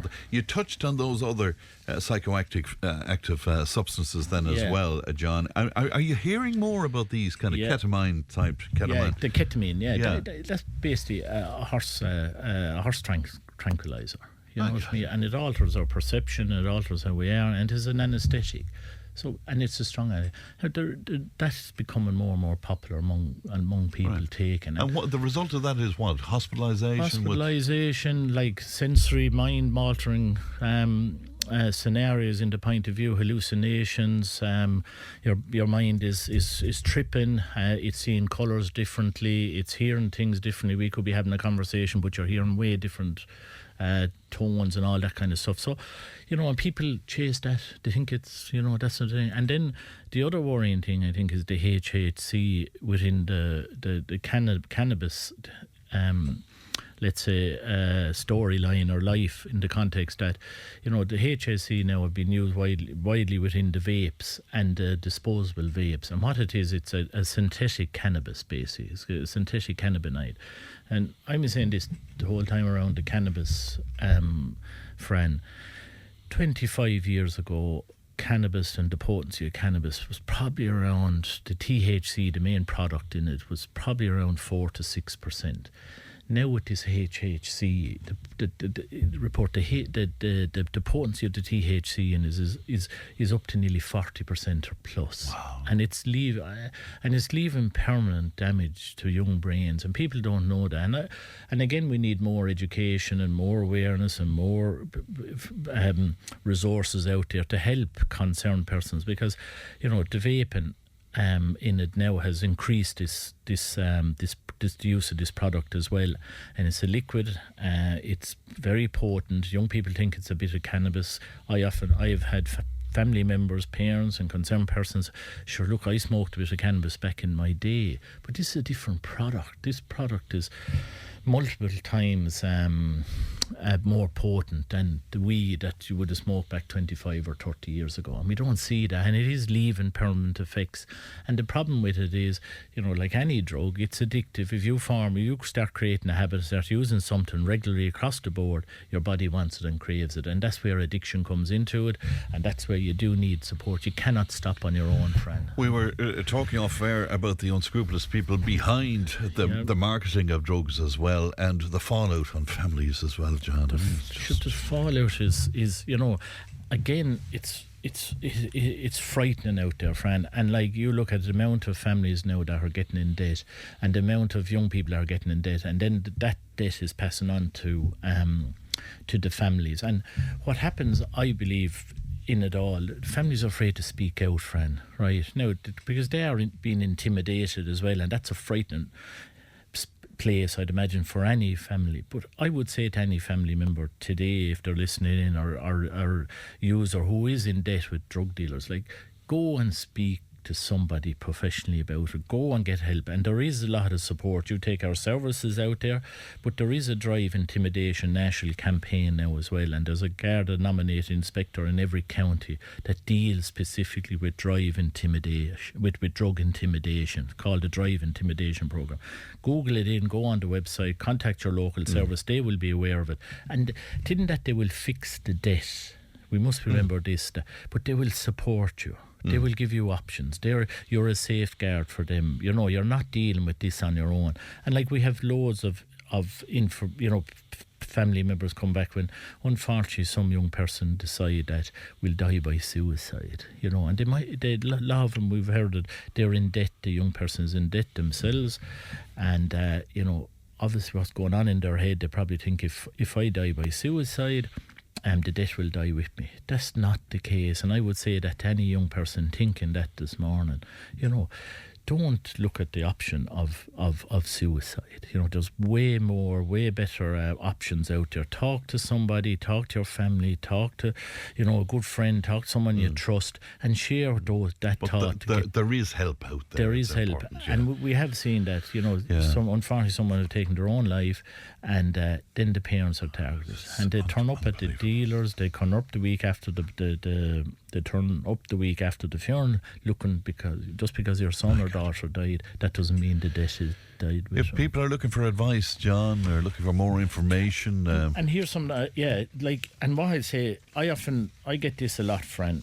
There's no supports out there, and if you can just give me a bit of time, because I've done a bit of research this morning on what's out there, and what I'd be saying to you, there's loads of help out there. We must, and we have to go look for it. But when you're not in it, you don't, it's not of interest. But if it unfortunately comes of interest to you, and like, I'll start with our own HSE Substance Misuse Service up in the Western Road, and our phone number there is 052 61 77 900. Now, I would say that's the go-to number. If you're unsure, or don't worry about finding the right service at the right time. Those our counsellors and workers will direct you in the right place. We also say for cocaine, there's Cocaine Anonymous, and there's a phone number there, 1-800-998866. And there's how many there's 4 towns in Tipperary that have Cocaine Anonymous meetings: Nina, Clonmel, Tipp Town and Rosgray. So they're there. Googling Cocaine Anonymous. We have drugs.ie, which is a HSE website. All the information, all the services are up there in that context. And, they're all the help. Also, then there's something else now here. I'll find it, Fran, just to give you... no problem. in it. Like, we have the HSE, there's HSE Live. So there's a number there, if I find it. Somewhere, no, I don't know where. There's a HSE Live number there as well. Yeah, Leanne will get it for us. And that's there, friend. And but the thing as well, like, if you trust somebody in this, like, go talk to them. They'll help you find these numbers. They'll help you find these support, and it's out there because you are, if you are in trouble with drugs at the moment, in trouble with cocaine, it will pass. Get the support, and it won't always stay like this. That number is 1800 459 459. Is that right? That's the number. Okay. Yep. So thanks, Leanne. 1800 459 459. If you need that help. Yeah. All right. Thanks, John. Before I let you go, I can't have the great John Leahy in studio without talking hurling. Have you another half an hour, friend? Very, very disappointing, John. But where are we, do you think? Well, I can't say we're in a great place, Fran. Today, as we look at it, where are we? I'm going to talk as a supporter, I suppose, today now, and like my knowledge of it and disappointment. And I have been down this road as being a player and the whole lot. The big disappointment for me is, Tipperary, we want to win 2 in a row, Fran. And, as of today, that's not going to happen. We have to go back and win another All-Ireland. And I would say, are we making enough of an effort? Are we making enough of keeping our players, keeping our supporters, keep everybody grounded after winning All-Ireland? Because we get a little bit like, it's a brilliant achievement to win All-Ireland, and take all the lads that win it and everything, and we had such a great, like, I'm going to say July last year above in Crow Park. Phenomenal what the boys achieved. But sport doesn't stop. We don't stay at the top, and like, there's something after happening down through, like, my time hurling up to today, that we can't get over the line the second year. Do we lose the run of ourselves? Is that kind of I think a little bit, Fran. I think we have to look at it in that context. But do we talk enough about, were there enough emphasis made to the players that 2 in a row is an important thing here? 2, lads, we want to win 2 in a row. Our Tipperary supporters are starving to win 2 in a row, and other counties have done it. Kilkenny are doing it, Limerick have done it. Do you know what I mean? They're getting back to the All-Ireland next year. We're showing wicked inconsistency. We'll get there high, and the following year we're collapsing. And, like, you have to say what happened this year was a collapse. Like, and I was saying to Tip supporters, the 2 games we needed to win this year were Waterford and Clare. Like, I wasn't too worried about Cork or Limerick, because we needed to get out of Munster, and were there enough energy? Were we loud enough in focusing on those 2 matches? And it looked like good at half time against Waterford. We were up there, we were flying. And, like, the collapse that happened Cork last year in the All-Ireland, it kind of happened Tip against Waterford, and it definitely happened against Clare 2 days, and we're gone now with the championship. The result was gone out of our hands, and the results on the Sunday was it Clare? Who was it? Who won? Oh yeah, with Limerick beating Waterford, I think, put us out with the championship then. And it is a pity to see the table this morning that we're on the bottom of Munster, having been All-Ireland champions last year. I'm not in the loop anymore, friends, so I don't know what the answers are, but as a supporter I'd be disappointed, because we do want to see Tip win 2 in a row. Well, that's for sure. John, great to see you as always. Thanks very much for that. News and information's coming up. Tipp FM's Tipp Today. With Slattery's Garage Puck On, now is the time to pick up your next van. From the award-winning Peugeot Partner van to the Expert and the load-lugging Boxer van. We have big vans, high-roof vans, long wheelbase vans. You'll find them all at Slattery's Garage Puck On. See slatterysgarage.ie. Tipp FM's Tipp Today. With Slattery's Garage Puck On. Over half a century driving the people of Tipperary and surrounding areas with quality, reliable and economical vehicles, new and used. Call the sales team today to discuss your next car or van on 067 24 111. Thanks, Paul, and welcome along to the final hour of Tipp Today, 1800 938 007. Listen around to say, friend, does anybody else think that the Gaza flotilla was a total waste of time and money, a bunch of misguided people going on a Mediterranean boat trip with a minuscule amount of aid straight into the middle of a war zone? Were they expecting to be hailed as heroes? And it would be better if they pooled the money and sent out a few containers of food, stayed at home, says John, who's in Nina today. It's obviously rather cross. That's your opinion and you're entitled to it, John. I would imagine that the people in question would have believed very passionately in what they were doing, and while they were grossly mistreated, they certainly put a spotlight on what's happening, I think, but there you go. Maybe other listeners would agree with John. 083 311 3311. Now, building on last year's success, Moorehaven in Tipperary Town has announced that its annual golf classic will take place on Thursday and Friday the 4th and 5th of June at Tipperary Golf Club, and all proceeds going directly to support the fit-out of the Respite home. Now, Sandra O'Donnell, person in charge of Respite, and Aoife Collins, team lead of Respite from Moorehaven Centre, joining me in studio. And good morning to you both, and thanks for coming into us today. Can I start with you, Sandra, just to remind people again about Moorehaven and what it's all about? Yep. Thanks, Fran. So Moorehaven has been supporting over 130 service users, and it's been developed or established since 1981, and we provide day service both in Tipp Town, in Cashel, Thurles, and we have residential homes as well, which are all based in Tipp Town, and we have 5 of them, and we're now excited to open up our fantastic respite service, which is great. We were down with you last year, Sandra, and I have to say that the whole feeling around Moorehaven was fantastic. There's a great feeling of camaraderie and friendship and all of that. Yeah. No, it is a fantastic service, and I suppose what it offers, if I can talk about the respite, what the respite offers is just a fantastic, safe service. Yes. It's what I call a holiday for and Respite, this is a large property that was purchased for Moorehaven, wasn't it? Yeah. So we had the JP McManus Foundation.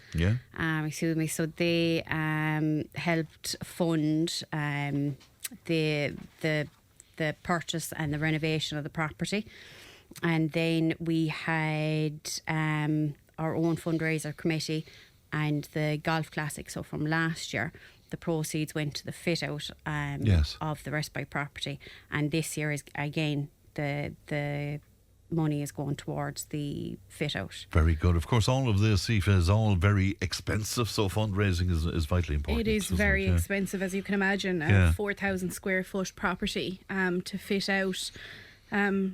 I know everyone building out there or anyone buying houses will understand the price that we're facing, and I suppose fundraising is the only way we can see. Obviously the operational costs, we're blessed, the HSE have committed to fund operationally once we're up and running, but we have to get up and running to get that funding. What sort of capacity will you have? I'm reading about 1,600 bed nights and the like. I mean, we're talking about a large property here, aren't we? You're talking a 5-bedroom property, a 1,600 bed nights, as you say, over a 48-week year. It's a fantastic opportunity for adults. It is an adult respite service. So it's a fantastic opportunity for any adults, intellectual disabilities, sensory disabilities, It's just a fantastic opportunity for parents or families to get respite for their loved ones. Now, you're in the hot seat, you're team lead, so you have to make sure it's staffed all of the time, you know. Is recruitment, is that a difficulty? Look, I suppose we've been blessed. We have a good number of staff on board. I think Moorehaven in general is always looking for more staff. Every service in this area is. So if anybody is willing to come on board or looking for a new project, definitely get in touch. We'd always benefit from new staff coming on board in any service. I'm sure indeed. So you have a mixture then of the respite and the day services as well. So it's quite across the board, isn't it, Aoife? Yeah, it's fantastic. The day service obviously is running Monday to Friday, 5 days a week, 9 to 4. And then you have your residential houses as well. And some attending day service from the residential house. And then obviously our respite, a new service to get our hands into and get it going just as well. And how far off being operational are you at the moment? Or do you know what that is, Sandra? So we will be doing introductions this week, I suppose, this week and next week. We are dealing with people with an intellectual disability, so it's going to take time. Course, so it's going to take a bit of thinking outside the box. How are we going to introduce people slowly into the service? Because yes, we have a fantastic service to offer, but the main importance is it needs to be a safe service. Of course. Do you know what I mean? Yeah. So we'll be offering respite a bit differently up until we get people running, or until we get people comfortable with the service. Yeah. We are still very much in the operation stage with the HSE, and I suppose it is a regional respite. So, yes, and I guess HICWA is going to be involved in this as well. HICWA are involved, yeah. So we do have to get our compliance and our registration through them. So, but that's not going to stop us. There's still many things that we can do. So both myself and Aoife and the team are really excited, really eager. It's love for you to come down and have a look at it. It's we can't amazing. Wait, because as I said, last year it was one of our best outside broadcasts. We felt, and we got a great reaction to it as well. So who's going to tell me about the fundraiser then? So the Golf Classic 2026 is happening, as you said, the 4th and 5th, of June in Tipperary Golf Club. So you don't have to play golf in order to make a contribution. So there is sponsorship in a team of 4. There's sponsor a tee box and then make a donation. I suppose what we saw last year was fantastic success, and we want to bring that again this year. I suppose it's a very important fundraiser for us, as all the proceeds, as I mentioned earlier, go towards the fit out of the respite home. So it's going to be really fun, exciting. We're blessed with the weather, so we have the Child of Prague is out. He's going to stay out Very good for the week. And what about contacts? If people want to get involved in this, who should they contact and how can they make contact? So they can contact Dara McComb on 062 5119. Okay, that's by way of booking the golfing, is it? Okay, right. If you go onto our Facebook or any of our pages, you'll also see a link just to maybe if you want to put in a team or anything that you can sponsor a team or take part to a 4-ball on the day with a meal included is all there. Very good indeed. I think did you raise about 30,000? I think last year, was it? Yeah.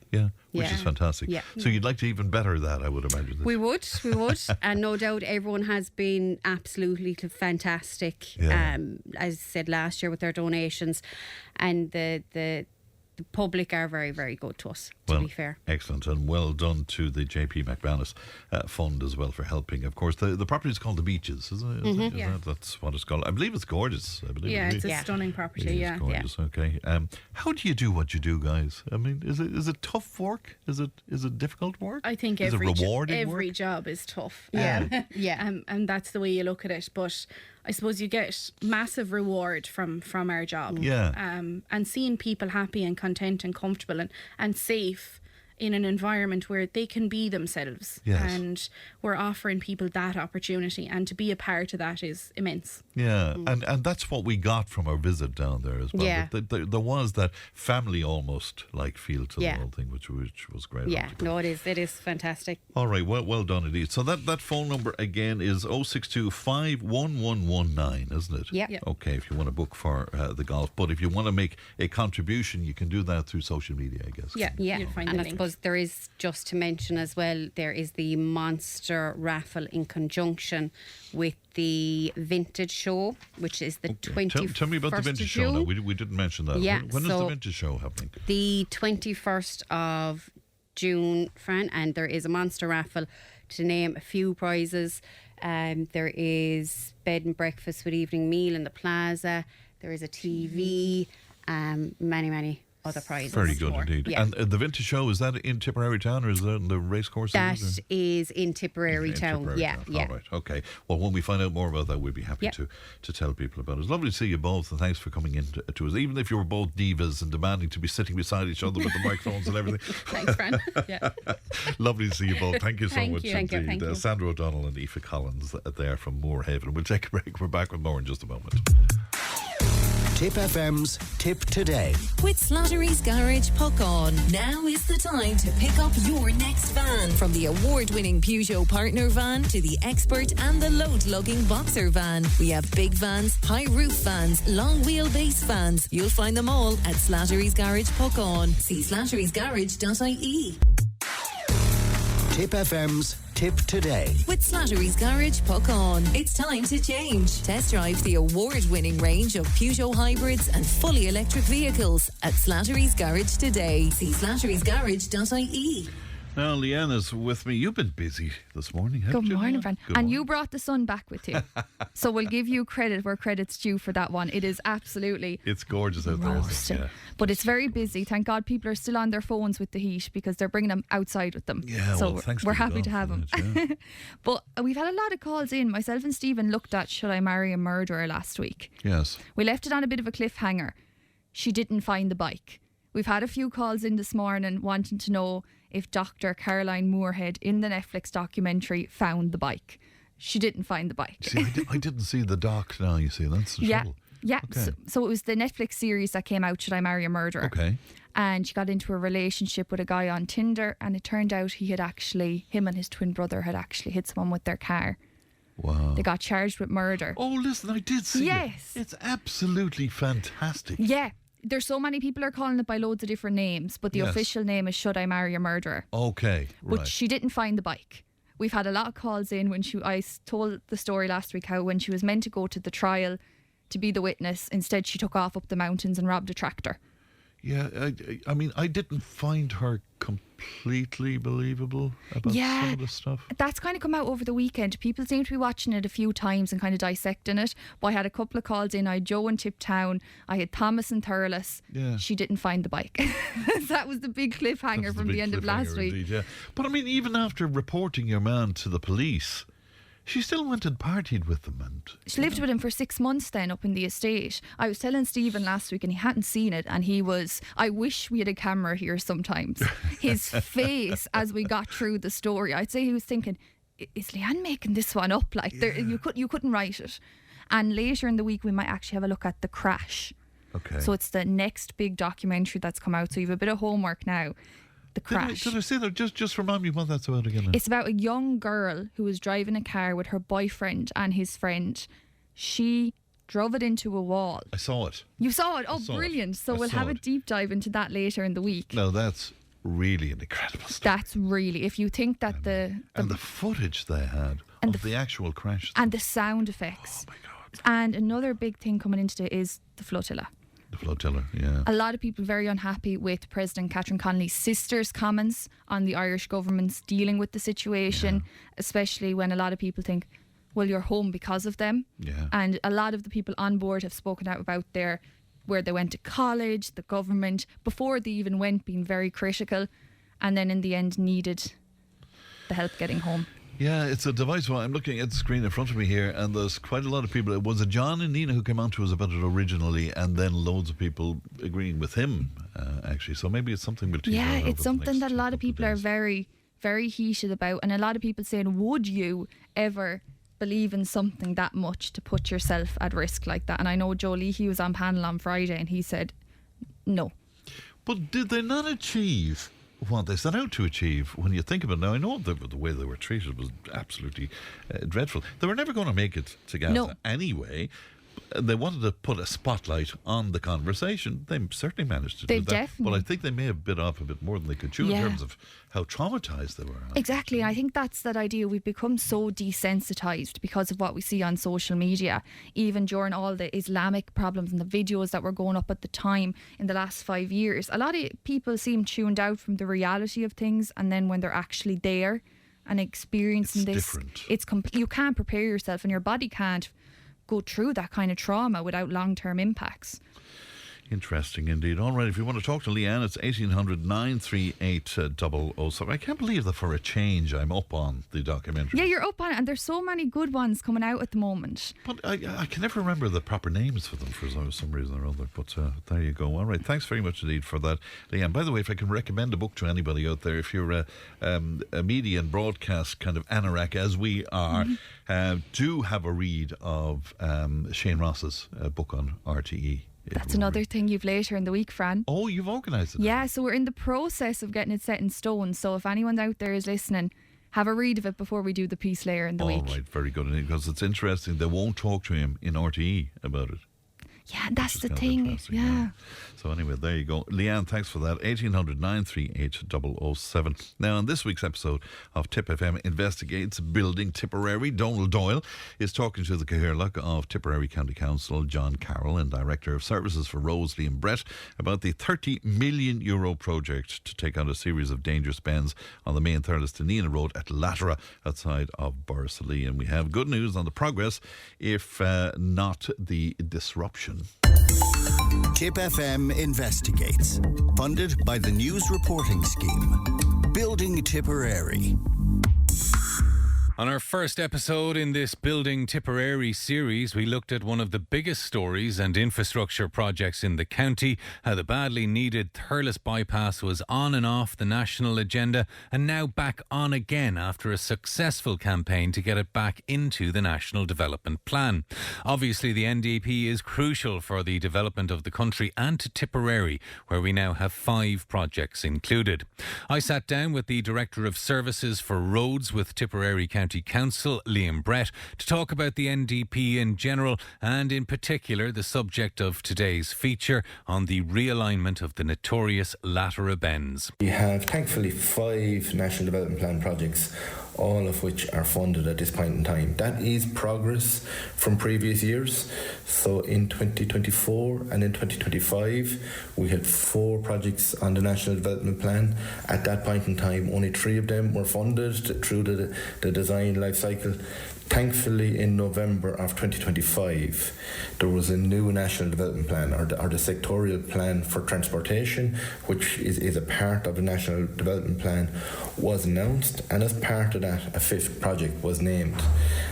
So we're now up to 5 projects on the National Development Plan, and subsequently in the allocations we received in 2026, each one of those 5 projects have all got some funding. So it does allow us to push on, albeit the funding is not to the level we'd like, but it does allow us to progress somewhat all 5 projects in the National Development Plan. I can go into some of those, Donald, if you'd like to know. I suppose the most progressed of those is the Latera project. Some of your listeners will travel that on a regular basis. That's between Borrisalee and Nina. That's, in broad figures, it's about a €30 million project. It's a 4.3 kilometre new road, half of which is online and about half of which is offline. Our contractors on the project are Wills Construction. It is probably ahead of schedule at this point in time, so we're very much on target to have that project completed for the middle of 2027. those are the worst bends in the county, basically. They were notorious, the Latera bends. How urgent was it that something be done to straighten that road? I know there was issues with the Nina River running beside the road as well. It's a challenging project from an environmental perspective because it's adjacent to the Nina River, and that did create difficulties over the years in terms of maintenance in the area. But ultimately, for road users, anybody that will have travelled it regularly will know that it's a particularly difficult series of bends, and in the winter months it can be particularly difficult and dangerous for users. But thankfully in 12 months time, or approximately 12 months time, that will be a thing of the past, and that we will have a new rail line road for over 4 kilometres in that area. That will remove a serious road safety concern there. Was there a history of crashes and accidents on those bends? There certainly is there is a history of accidents in that location for a significant number of years. It's something that it's a project that we would have been trying to progress for a number of years because of that, because we would have identified the road safety issues there, and thankfully now it's at quite an advanced stage. Next, I sat down with the Cathaoirleach of Tipperary County Council, John Carroll, to hear a bit more about the infamous Latera bends on the main Nina to Thurles Road outside Leahy. Councillor Carroll told me more about how badly this project was needed and how pleased he is with the progress visible on this €30 million job. We also talk about how the disruption is being handled by locals and drivers in the area. The project has been making the Tipp FM news recently, with Gardaí making repeated calls for fans travelling to matches at FBD Semple Stadium in Thurles to expect significant delays and to take alternative routes to avoid the roadworks if possible. Just discuss with me a little bit about the Latera bends. They're infamous. Even the name Latera, I never hear it without the word bends attached to it. So these are notorious bad section of road, the worst in Tipperary, I suppose, going back. It's probably hard to find worse. Now, it's poorly aligned road. It's on a very busy road, the R498, between Nina to Thurles and further afield. And I think great efforts were made to get it brought about and get funding for it at government level through the council. Good progress has been made over the last 7 or 8 months. I think since the contractors started the project, the weather has been very inclement. We'll say from October, November, December, January, February, March and April. So it has been challenging at the best of times. Progress is really evident there, and I see it only as late as yesterday. It's really they have really pulled out all the stops, and it's a challenge for them, and it's a challenge for local residents and the agricultural community as well this time of the year and many times of the year, because you have hazardous material really on the road being spilled over from heavy rains and so forth, clay and muck. But we understand that the finish date is around this time next year, mid-year next year, 2027, and I think it'll really make the road very much safer.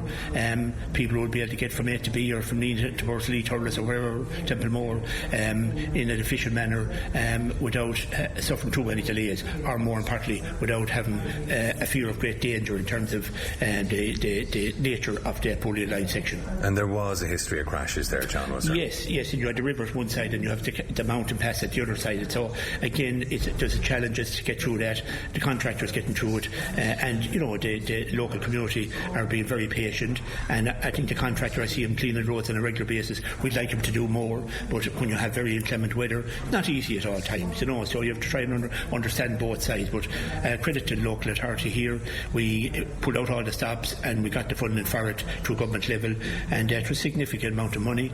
And the finish date, as I stated, it'll be mid next year, and then we look forward to a much improved road. We've only one bad section then as you come in from Kearns Cross in towards Leahy, but we'll take it step by step, and hopefully that will improve, because the traffic volumes on every road, but particularly the R498, is getting more increasing every day. Yeah, you've mentioned the geography of it, which is why the road is so windy, because it's following the winds of the Nina River there. But the location of the river, while it caused a danger, if any cars went off the road into the river, it would be very dangerous, but it also made it very difficult to maintain the road as it was. So this was really important in that sense.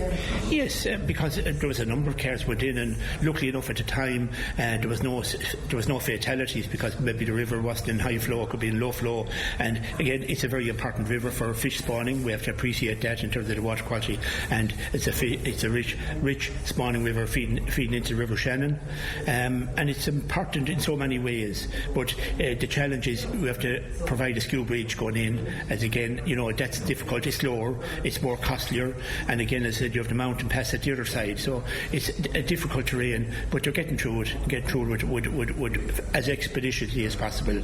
And as I said, credit to everybody. Everybody's making an effort, and everybody will benefit from it. Local community and the wider traffic going to and fro will benefit as well.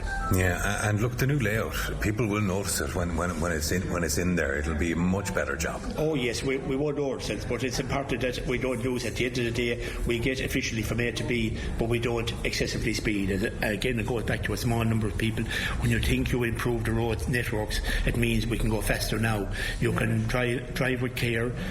Remember, we have a better road system, but for a small few that decide to get from A to B in the very shortest possible distance, putting other lives at risk. We see that every day throughout the country. Families devastated because people just won't slow down. And I see them myself yesterday, where people overtaken inside the 50 kilometre zone where the traffic works are undergoing, and that's reckless. That's not on, and people should be heavily penalised for that by the Gardaí. Well, that's something I was going to bring up, John, because the Gardaí have been on when we've got big matches in Semple Stadium asking people, look, there's going to be delays, you need to try and find a different route, because with the extra volume of traffic it will cause a bit of mayhem. So I was going to ask you about the feeling about the project, and were people putting up with the delays with the anticipation of the much better road structure, but there are still some issues with people basically not showing the patience they should. I would say the vast majority of people, and I'm on that road probably 2 or 3 times a day and going to and fro, are very patient, and you like to get from A to B in as expeditiously as possible.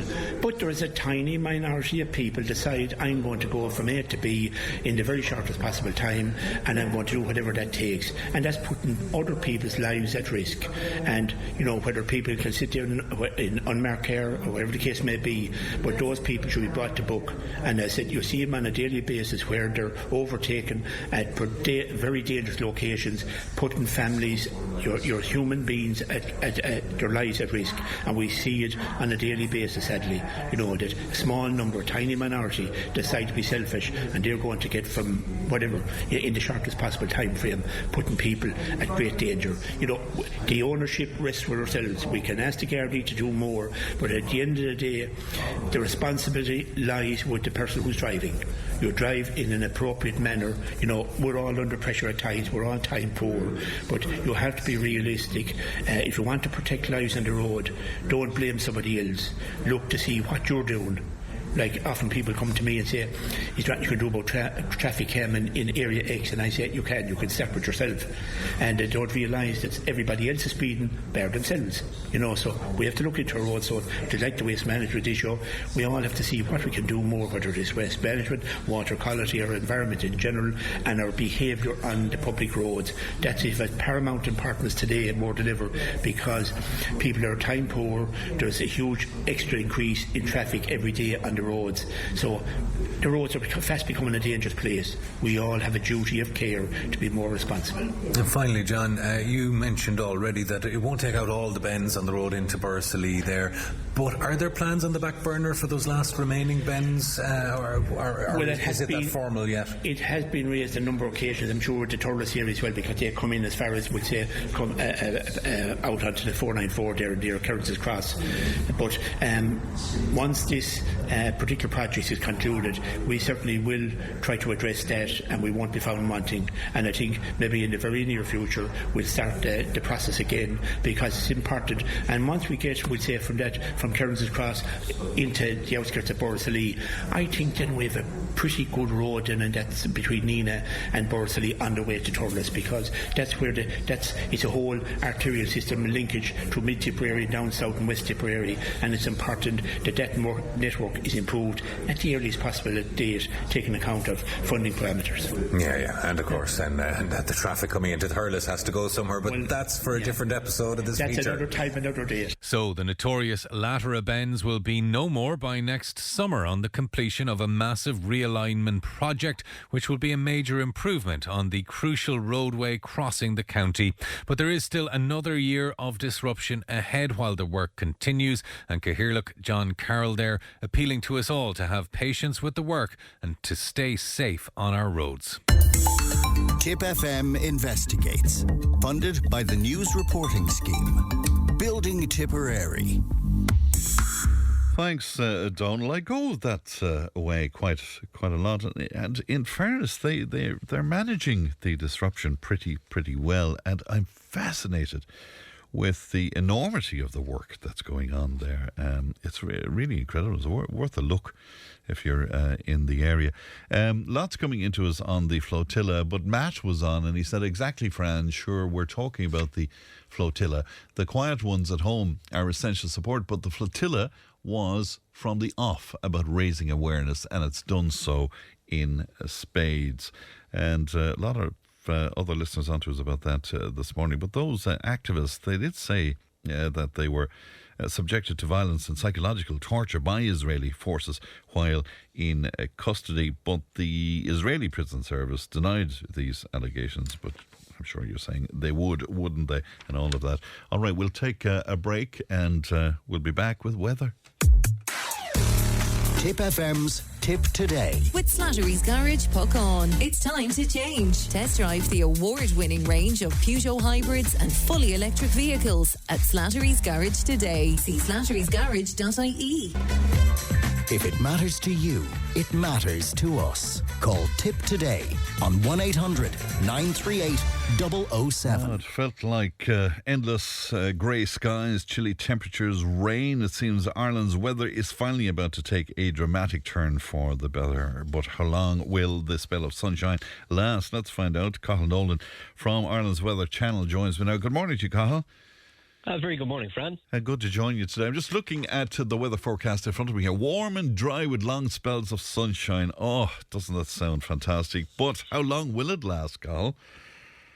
Well, the good news, Fran, is that it is going to last through today. It will last into tomorrow and into Wednesday as well. We see a little bit of a change on Thursday. Weak weather system bringing just mostly cloud, perhaps a little bit of mist for a time during the middle of the day. But that'll clear off then, and we have another lovely day to come on Friday. A good start on Saturday, but thereafter it starts to turn a little bit more mixed and unsettled as we go into next week. Now, the good news, and we'll start off on a good foot, is that unsettled spell looks to last around about a week, and then by the time we get to the 10th to the 11th of June, settled weather returns once again. It's interesting. I was in Portugal last week, and the first few days I was there, it was actually very cool. It was down about 16, 17 degrees at times. But as it got towards the end of the week then, Carl, it got very, very warm. That doesn't surprise you, I guess. It doesn't, no, not when we take a look at the larger scale picture in terms of the synoptic chart. So we've had very cold conditions so far this year for the month of May, and that extended not just for ourselves, but right the way across much of Western Europe and even into Southwestern Europe as well, down into parts of Spain and Portugal. It's only been really, as you mentioned, during the duration of your trip that started to change.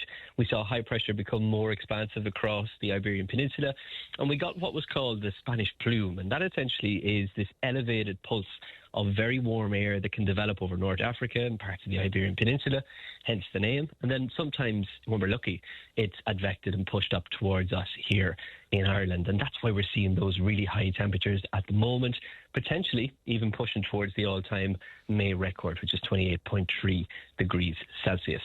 Wow, wouldn't that be just amazing altogether? So that's where this is coming from, is from Spain and Portugal way, is it? It is indeed. We have what's called an omega block at the moment. So if you know the Greek shape, the letter omega, it's situated across much of northwestern Europe at the moment. To the west, we have an area of low pressure, and to the east, we have an area of low pressure as well. But sandwiched in the middle and essentially stuck in place is that area of high pressure across much of central and western Europe, and that's what's given us this particularly settled spell of weather at the moment. And is it impossible for you to answer the question, what's June looking like, or is it too early for that? Let's say it's impossible to give the exact details, but we can start to look at maybe some of the trends that we're expecting to see. And kind of what we're noticing is that the first week or so of June is expected to be a little bit more mixed and unsettled. We have what's called more of a zonal flow. That's where our winds in the west. It's not bad news all the time. There will be some outbreaks of rain and interspersed between that, some drier, brighter days, perhaps some scattered showers. That looks set to last up until around about maybe the 10th of June. And thereafter, the signal, and quite a strong signal, is for high pressure to return once again, leading to a more prolonged spell of settled weather at that point in time. So given that we have such a good week this week, I think we can certainly take that as a forecast. The last few months, it seems that it did nothing, only rain, and was miserable and cold and grey skies and all of that. Is that just my perception, or is that factual, Cathal? No, it certainly isn't your perception. We did have very cold conditions. I think the coldness of the conditions is really what caught a lot of us by surprise. Many of us waking up in rural parts would have seen white grass frosts during that particular period as well, with air temperatures even close to freezing on a couple of occasions. So certainly we have had a very cold spell, and with that we had plenty of cloud about as well, with our winds in a north or northwesterly direction. It was quite dull and dreary. Typically we would have associated May with more settled conditions, drier, brighter weather, but certainly it seems that we've turned a corner with regards to that over the last couple of days, and certainly for the next couple of days as well, with the very warm conditions. And indeed, some parts of Tipperary probably could see some of the highest temperatures of anywhere over the next couple of days. So that is certainly one to keep a close eye on. Isn't it indeed? And the first quarter of this year, how does it compare to other years? Because it seems to be worse, but again, is that perception? No, certainly in terms of rainfall for let's say the first quarter of the year. So if we take the months of January, February into March, we had very wet conditions indeed. It was a very wet winter, and the start of spring was quite wet as well. So we, of course, saw that culminate in around about January and February with the extensive flooding in parts of the south and southeast of the country in particular. In terms of temperatures, it was around about average. We didn't have particularly severe wintry spells at any point in time. Frosts were pretty limited. We actually got colder conditions, I would say, during the traditional spring months of March, April and into May than we did for the majority of the winter. So a little bit of a flip, and it seems to be a little bit of a trend that's developed, and that we're starting to get drier, cooler periods coming into the spring season as opposed to the winter season itself over the past couple of years. So that's one to keep an eye on as well. What about the effect of climate change? Because, as you well know, people are kind of polarised on that. But are you seeing the effect of climate change? Well, we can see those effects, and we kind of see them around us in sometimes in subtle ways, and other times in not so subtle ways. At the moment, in terms of those temperatures that we're seeing, as you said, we could potentially push towards the all-time record for the month of May in Ireland, 28.3 degrees Celsius. So if we take a look at temperatures of the last 150, 200 years, we can see that they've increased by around about 1 to 1.2 degrees Celsius. So, for example, if we have a temperature that breaks that record and we get to 28.4, if you were to take that chance, let's say about 100, 120 years ago, you would have had a less severe temperature today than you would say. And maybe severe is not the right word, because many of us would view it as very pleasant indeed in terms of getting that temperature. But I always look for it in terms of, let's say, the amount of frost that we see during the winter, or the expanse and extensiveness of snow that we see in Ireland. And what we can say is that we've seen significant reductions in terms of the number of frosts, and indeed in terms of the amount of snow that we've seen over the last couple of decades. And that certainly is a trend that's repeated not just in Ireland, but right the way across Western and Northwestern Europe as well. So that's one of the more definitive ones that we can kind of point towards. In terms of storms, it's a little bit less clear. We're seeing less in the way in terms of the number of storms, but probably an increase in terms of the severity of some of the storms that we're seeing. Kind of, if we take that into account, you're talking about maybe Storm Eowyn as the storm that produced the highest recorded wind speed, certainly going back to at least the night of the big winds in 1839. Wow. Wow, indeed. You and I would have touched on it in the past, this whole business of using weather updates as kind of clickbait, and maybe using rather extreme headlines full of hyperbole around this. Does that still annoy the hell out of you, Cathal? It certainly does, I have to say. It's one that's, I suppose, when we see any kind of extreme, for example, at the moment, you'll see headlines with scorching temperatures, hottest day on May record, let's say. And while some of it may be factually correct, we're still trying to just grasp as much attention as we can. In particular, I think it goes into overdrive when we get storms, or when we get the possibility of colder conditions in the winter. They're the two that Irish people seem to latch on to quite significantly. So it's always one to that kind of irks us a little bit as meteorologists. We try to keep it to being as factual as we can, while at the same time, of course, trying to raise awareness amongst the public of these particularly severe events when they do occur. If people want to reach Ireland's Weather Channel, you're on several platforms, are you not, Carl? We are indeed. So our biggest following at the moment still is on Facebook, but we're also across other social media platforms, TikTok as well. And we have recently launched our website, so irelandsweatherchannel.com. And crucially as well, we also have a Patreon service now as well. So we're able to offer more specific, more detailed forecasts on a general basis. And we also have a very specific farming forecast there that's issued twice weekly on a Wednesday and a Sunday. And in particular, this time of the year, hay and silage, it's a very good service. So if you want to take a look at it, check it out on irelandsweatherchannel.com or indeed on Patreon as well. Pleasure as always. Enjoy the warm weather, Carl. Good to talk to you today. Thank you. Good morning to you. Carl Nolan there from Ireland's Weather Channel. And Carl mentioned Omega there in the midst of that conversation. And Frank is in third. She says, I am the Alpha and the Omega, the beginning and the end, saith the Lord. So there you go. You get biblical quotations on this programme as well as everything else. And why not? Leanne is back with me. You've been rummaging again through the archives. I've been rummaging, and we're going to foreshadow tomorrow a little bit on one of the conversations we're having. We're continuing the Shannon pipeline conversation. So I decided let's go to Nina in 1987. So the people in Nina are advised not to drink the water supply there. And Michael Ryan travelled down to the scene. The intrepid Michael Ryan. Let's have a listen. Householders had to fill churns, buckets and whatever else they could lay their hands on at milk tankers and even at unused agricultural tankers like this, which were used to ship usable water into the town.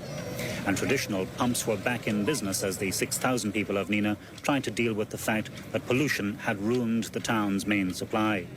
These old standpipes, fed by clean springs, kept some areas of the town going. Loudspeaker cars toured Nina, warning householders not to use the tap supply, which may be dangerous. And they also warned about the use of heating boilers, which would have become dangerous if the household water tank had dried out. Today, County Council officials search the Newtown River and its streams, the source of Nina's main water supply, for the origin of the pollution. But so far, nothing has been found. The alarm was raised last night when householders complained of a fishy smell from the water. Officials say they don't in fact know if the town supply is actually dangerous, but they just can't risk it and have to turn the supply off. Samples taken today are being analysed and the results will be available tomorrow morning. Officials say that may lead to an improvement in the situation later tomorrow. We're not at all satisfied with the fines themselves that are being imposed by the courts. While the law provides in the Water Pollution Act in 1977 for £250 fine on summary conviction and £100 fine for each continuing day. And on indictment, there's a £5,000 fine and £500 for each continuing day, or 2 years imprisonment. Nevertheless, the courts do not seem to be enforcing that. That's great to hear those voices again. And as you made the point before, Michael Ryan must have spent an awful lot of his life down. He loved it. Down in Tipperary. He must have had a card for all the restaurants and pubs around, and particularly North Tipperary. Oh, something going on now again. Oh, I love it indeed. You're going to talk to us about graduates and the difficulties around college and all of that. Is this something you're researching, Leanne? Yeah, we're doing a bit of research at the moment, so we want to put it out there and see if anyone has any data or experiences they could give us for this. So it's that idea that traditionally in Ireland there was a big push to get your bachelor's degree. You did your 4 years and you went into the workforce. You were qualified, you were ready to go. Now it seems that the market has gotten so overly qualified that people who do their 4 years are really struggling to get their feet under them. It's just not enough anymore. Wow. So even if you have your degree, it doesn't guarantee work. So that's why we're seeing a huge force of people going abroad now, because even I looked into my own demographic just for out of interest's sake, so my own degree. So I would have done journalism, digital communications, media and English literature. So I would have been told at the time that would have covered me in HR, PR, journalism, media, communications. So out of interest I said, right, okay, if I wanted to go into something else and do a master's, 2 years part-time as someone who works full-time, 36 to 40,000. Holy mackerel. It would have cost me part-time over 2 years. And with that, the grants are very, very low. So you might get one for about 5,000-6,000 still. You're looking at about 30 plus. 30 plus thousand to do your masters. Wow. So then I had a look at people. I'm sorry, would that benefit you salary-wise? Or does it matter? In that case now, it would be to kind of upskill in something completely different. Okay, right.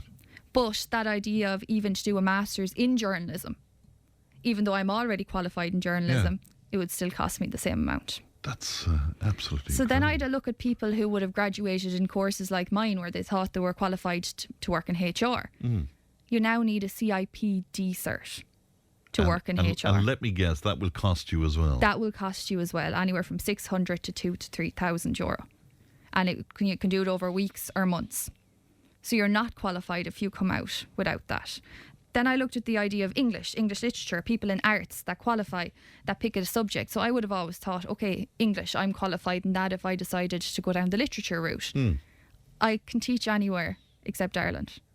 You're not serious. I could go to Eastern, Central Europe. I could teach English as a language, or I could teach English literature. Or well, you need to, it used to be HDIP. It's something else now, is it? You need a qualification from the Teaching Council. Yeah. So I could go abroad to other countries, teach English language, or teach at college level media and English literature. But not here. But not in the country where I paid the bills and I qualified. It's no wonder people are leaving, you know. Yeah, so I had a look then at just adverts that people put up, job applications for people looking for jobs in the communications era and all different kinds. All of them, masters is one of the benefits. So for a job you'd have graduates from a bachelor's looking for. The majority of the jobs are looking for someone with a master's. So there's no such thing now as going in and you get your experience on the job. That doesn't happen. So presenting yourself somewhere with a leaving cert, for example, forget it. Forget it. It's amazing. And last year, 630 Irish doctors got visas to work in Australia. This year so far this year, 437. And when you see, they're stark figures. And when you look at the amount of young people going abroad, it's that idea that they feel like they're being pushed out of the workforce in Ireland, that people come in maybe from a country that has a cheaper master's system. So they were able to get their masters and they come here, whereas people here can't afford to do their masters. But of course, that's depriving their countries then of educated people who would benefit their communities. Exactly. And there's so many people choosing to go abroad then to do their masters, particularly to Australia or the UK, because it's so much cheaper. It's incredible. So we're going to delve into this over the next we want to hear from... We want stories. We want stories of people who maybe were in one job and wanted to move into another, the doors were closed, or they got a certain degree thinking they were good to go, hit the ground running, and suddenly realised they needed more and more and more. All right, we are live from Nina tomorrow. We're live from Nina tomorrow. We're looking forward. That's more of a warning than information for the people of Nina, but there you go. Thanks very much, Leanne. Leanne produced, and Stephen is on the way with the Time Tunnel on the Lunchtime Show. We'll talk to you tomorrow from Nina. Bye-bye now. Tipp FM's Tip Today. With Slattery's Garage, Puckon. Main Peugeot dealers in the Premier County. And now stocking the full range of the luxury French car brand DS Automobiles. Book your test drive today with Slattery's Garage, Puckon. See slatterysgarage.ie.